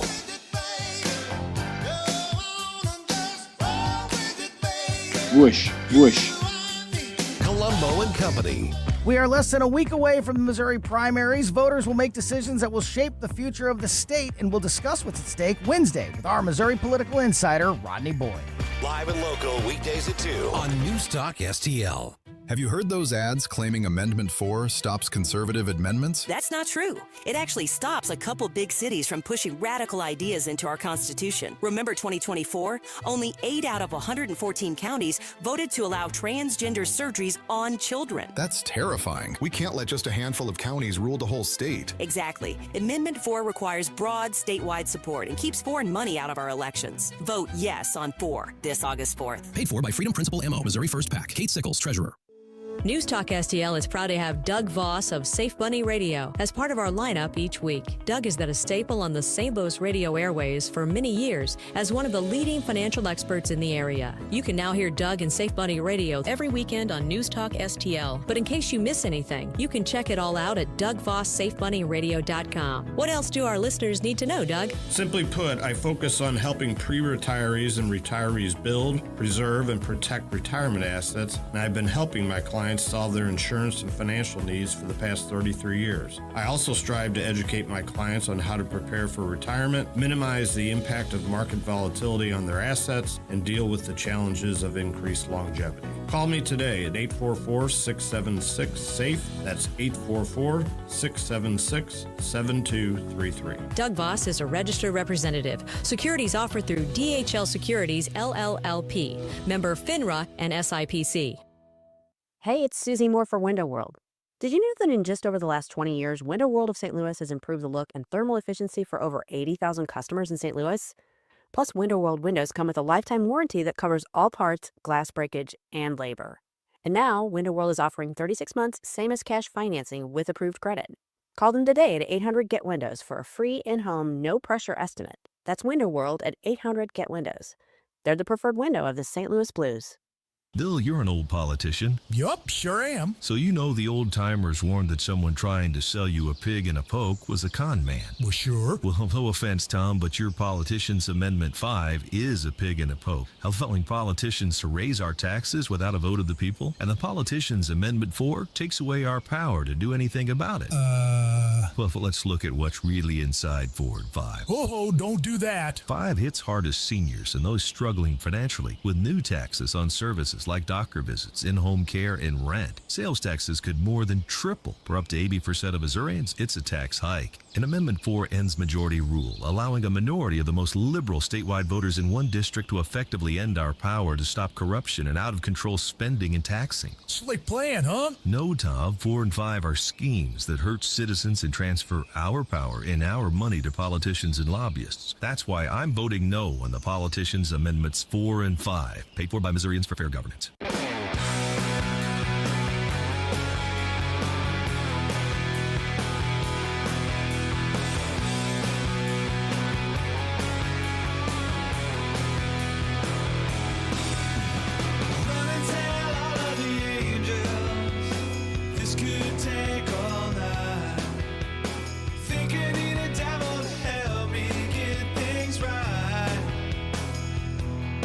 Talk lines are open now at 314-912-1019. The Vic Porcelli Show. Keep your friends close, but your enemies close. On Newstalk STL. All right. Double Woosh Wednesday. Dry hump day. You know, I just want to, can I just make a formal complaint here? Yeah. Or maybe an informal complaint? We're getting new carpeting and stuff in our little suite here at the building. Right. Still no word on where we dry hump. No, not at all. It's dry hump day. We're just going to be wandering around looking for a place to dry hump. For a place. We'll find it. All right, let's get the chat box going here, starting with Rumble. They're the Union Shop. Union Shop. Ed Stoid is 111. Good morning, Patriots. Thank you, Mark. And 2 Deuce Hopkins says, wow, greetings and salutations from the Democratic People's Republic of Illinois. I hear greetings and salutation. I can't think of anything else than Dan the Man Levitan from Good Morning Vietnam. Oh, yeah. When you shave with cold water. It is easier to rinse and gets the hair off of your razor easier. And he would always say, greetings and salutations. Remember Dan the Man Levitan? Yeah. I pledge allegiance to the flag of America, no fair elections. No peace. No fair tariffs. No peace. No fair chat box. No peace. President, do you want a Tic Tac? Donald John Grover Cleveland Trump. Correct! Donald John Grover Cleveland Trump. Good morning, all you beautiful mega, ultra-patriotic, deplorable, Garbagian, degenerate, freedom-fighting, God-fearing, thick-head, weirdos. Woosh! Woosh, woosh. Hey! Hey. It's good to see you. Hey, it's good to see you. Fraudsy. I guess that's supposed to be Fauci. Fraudsy. Yeah. And the Dem turds are all complicit in this hearing. Avoid the truth. Yeah. But that still doesn't make any... I guess becoming socialist and communist doesn't make any sense to me either. But the Democrat Party, they're just throwing everything out the window. By backing this guy, this criminal. In my mind, he's a criminal. Fauci, I'm talking about. And they're backing him. They're behind him. And what might be the consequence for all these people? I would say public opinion would be the consequence. That's not jail, is it? No, that's it's that's not. But perp walk. No, but going into the voting booth, it has a lot of impact. I hope you're right, Kenny. I hope you're right. I mean, even Fetterman said it's a bridge too far for him. Yeah. Vic Jetson, $20 in the V4V kitty. As a Republican was asking him a question, he was smirking. Yeah. Then as a Republican asked questions, he looked to his right and smiled at someone and lightly waved at them in acknowledgement. So when you're looking at the witness at a committee hearing, the Republicans are on the left. Wait a minute. Let me look at you, Ken. You're Fauci. Yeah. So the Republicans would come from questions from the left as you're watching it, his right, and the left would come from the left. And I saw that too when we were watching it here. He looked up at somebody and got their attention, you know. And he did that on the way out of a press conference with President Trump. Trump walked in front of him. He ran and he pointed and winked at one of the reporters, like, "Don't worry, we'll get him." What impacted me also, and that I agree with that, but what impacted me was when he was being not questioned, but they were making a statement against him, saying all these people who were killed by COVID, and he yawned. That's the equivalent of looking at your watch at a dignified transfer of fallen soldiers. Yeah. They just have no respect. That entire party has no respect. You must have got manure for your brains. Then that person was next to ask questions, and it was a Dem turd he waved at, of course. This was all a setup. I think the diary was released early on purpose to aid in invoking the Fifth Amendment. I'll never get the Fifth Amendment thing. Well, no, he was going to use that regardless. They knew that. That's why they were ready to make statements. That's why they played video, I think, of him to say, okay, well, here he is. He's not going to talk today, but here he is on video talking. So we'll have to examine tonight if anybody brought up the diaries, because in what we heard and what we played today, I didn't hear the word diary at all. Yeah, right? yeah. Dear diary, I wrote a letter to the mass media. They didn't write me back. My heart is broken. Is that the kind of stuff you write in your diary? Well, the diaries originally were found by RFK Jr., right? And they were given to Rand Paul to run with. So they're there. I mean, it's Anthony Fauci. The only reason why those diaries are even in existence, he was stupid enough to put them on a public, or not a public, but a government server, which it became public domain information or government information, and they found it. That's the only reason why. Otherwise, if he did it on his own computer or if he destroyed it somehow, we'd never know. Dear diary, I wasn't chosen for prom queen this year. They chose Rand Paul to be the prom king, and I didn't get named to be the prom queen. And then who's that model? He said he was more popular than. The model? Yeah, he said I'm right now. I'm more popular than so and so. She was some female model. Oh my God! Why don't I remember? And then he talked about how he met a Kardashian. It's like, Oh, yeah. come on, Yeah, dude. Dear Diary, I met a Kardashian today. My heart skipped a beat. Squirrel. That was mine. I did it. Okay. I also think he won't answer because the fear of pardon was auto-penned and might be revoked. Well, then why the hell didn't we do that before we got him in front of the committee? Why didn't we take away his pardon? Well, he would have pled the fifth anyway, I guess.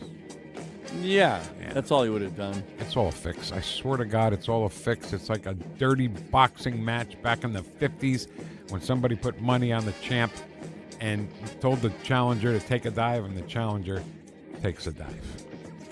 Well, look what this does to the system and what we think of the system now. Mm-hmm. No matter what, it doesn't matter how bad you are. If you're a murderer of 1 million people, it doesn't matter because you're going to be okay if you get in front of this clown show they call a hearing. I think he was the murderer of 1 million people. Well, that's what I'm saying. So he's worst of the worst, sitting right there. Right there, and he's going to walk away. I also think he won't. Good, Mrs. Duke. Good morning, all freedom-fighting patriot Vic heads. It's Double Woosh Wednesday. Whoosh, whoosh, my brothers and sisters. Whoosh, whoosh. So why continue this hearing when this is all that will happen? Just adjourn, then indict him for these crimes they're talking about. Perp walk him. But he's got the pardon.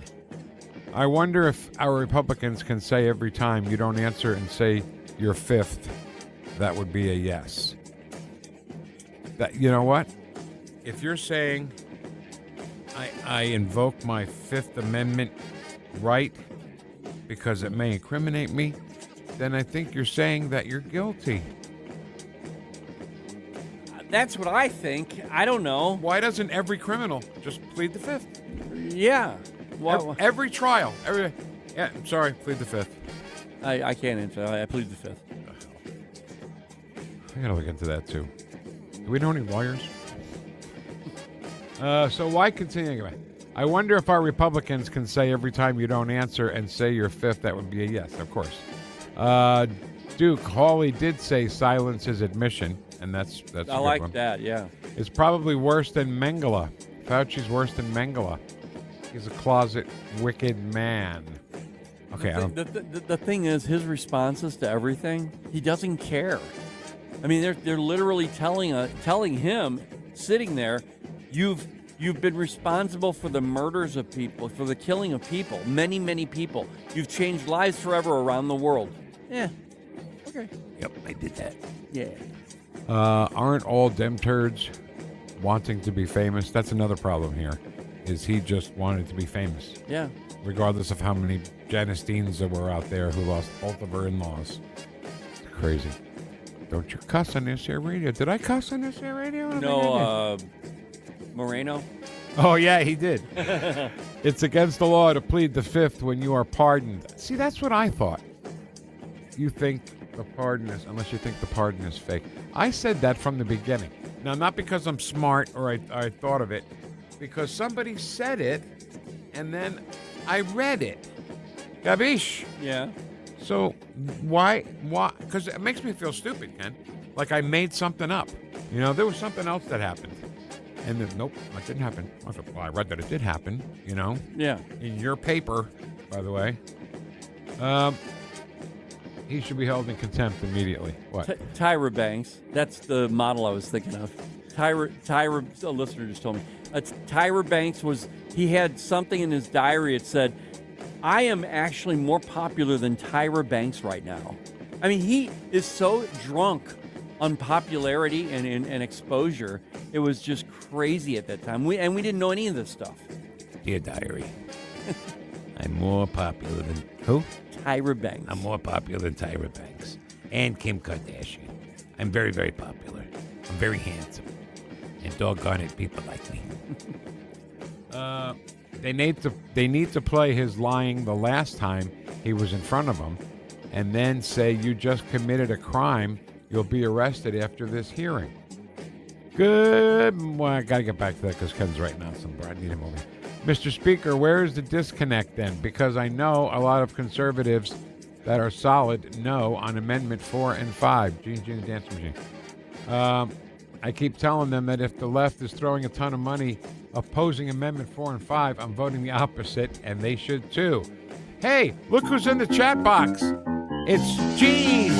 Gene, the dancing machine. It's Gene, the dancing machine. I guess I shouldn't say that if he's going to say Probably. that. All right. Good morning, y'all. Travel day to Texas. To our next Texas stop. Be safe in your travels there, Gene the Dancing Machine. More, Mr. Speaker, where is the disco? I just heard that. I kept telling them that if the left is throwing a ton of money at opposing Amendment 4 and 5, I'm voting the opposite, and they should too, because why are they doing it? Why are they insisting on throwing so much money into saying no on Amendment 5? Yes, there has to be a reason. I used to think the only Democrats were their own worst enemies, and now I'm seeing it coming full circle, Republicans being their own worst enemy. Yep.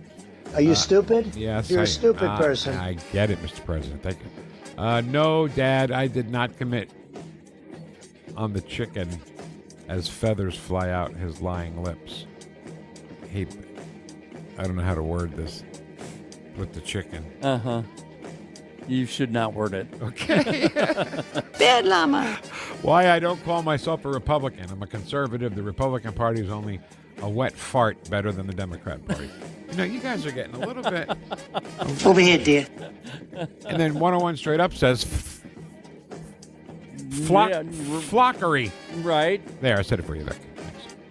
Hit that thumbs up, peeps. Would it kill you? Thank you so much. You know, I appreciate you guys doing that, sticking up for us and hitting that thumbs up button and sharing this podcast with your friends and family. I said to myself, that's my kind of man. You bet, baby. Open me up a beer.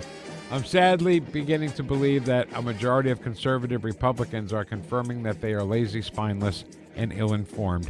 Civil war is coming. I just, I don't want to say for sure, but it just seems like it leans that way with some of these Republicans. It's interesting. Washington Guard, here we come. Leftists are not rudderless. They're all fixed rudder, all headed downhill. Every time conservatives have the ability to right the ship, they step on their own. We're in a unique time right now. The Democrat Party is flailing. Think about where they are. They're in debt by $18 million. They've mortgaged their DNC building.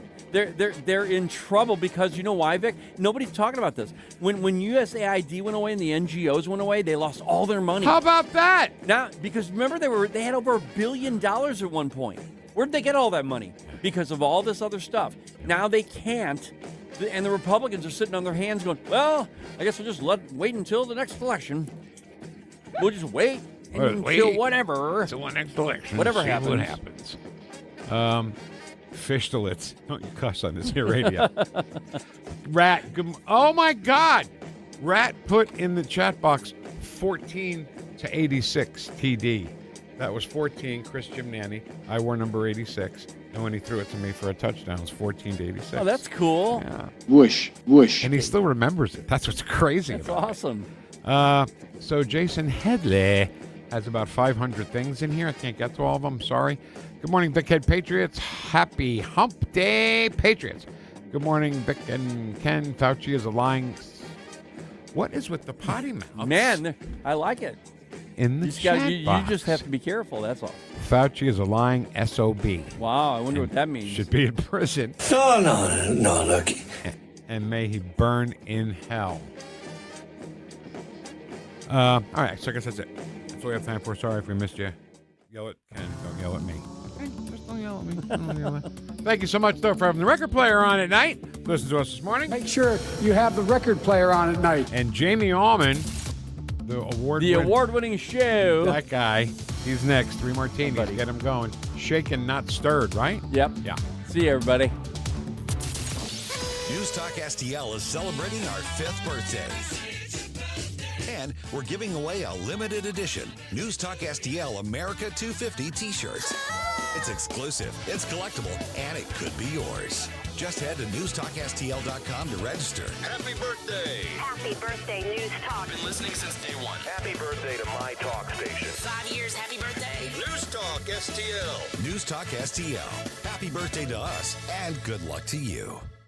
I'm Dr. TJ, owner of the Institute of Natural Health, co-owner of Optimal Nutraceuticals, and the host of Wellness One. Wellness One is designed to cut through the nonsense and provide you common sense science-based information regarding health and wellness. On the show, we discuss topics like thyroid health, gut health, hormone optimization, and many others. Our show airs Saturdays at 10 a.m. and 2 p.m. and Sundays at 11 a.m. and 3 p.m. right here on NewstalkSTL. And you can visit us at inhstl.com. That's inhstl.com. Dude, this house is perfect. Crumbs everywhere, sticky counters. I've already texted the colony. Sweet, I'll bring my 500 cousins. This'll be the biggest ant rager of the summer. Let's party! Wait, what's that sound? Oh, no, it's those trucks with the green wheels. Party's over, man. Party's over. This is Derek, the owner of All Solutions Pest Control. We'd love to help you out. Give us a call today for a free estimate at 636-486-7888. If a pest-free home is your goal, call All Solutions Pest Control.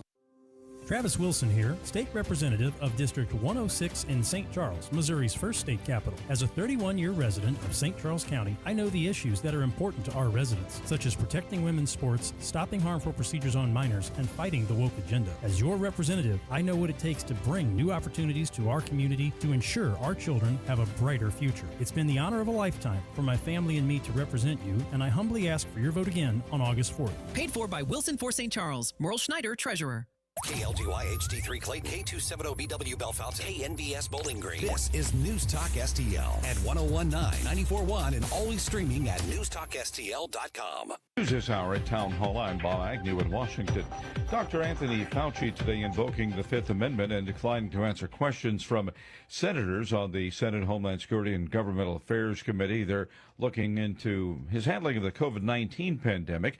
Fauci cited what he characterized as the chairman, Rand Paul's, obvious obsession, quote, calling for my prosecution as a reason he refused to answer. The only conclusion I can reach is that the sole reason he is calling me before this committee is to get me to say something, anything, that could vindicate his repeated public pledges that I end up, in his words, quote, behind bars, unquote. The move injects new drama now into the lingering tensions. Ahead of that appearance, Kentucky Senator Rand Paul released more than 1,000 pages of former Director Fauci's diary. The content of the entries reveal Fauci was absolutely obsessed with his newfound fame while the coronavirus spread and Americans were locked down, many sick and some dying. Fauci writes, the situation with my national and international fame is explosive and really unimaginable. That is Laura Winters reporting on Wall Street. A struggle. The Dow is down by 800 points.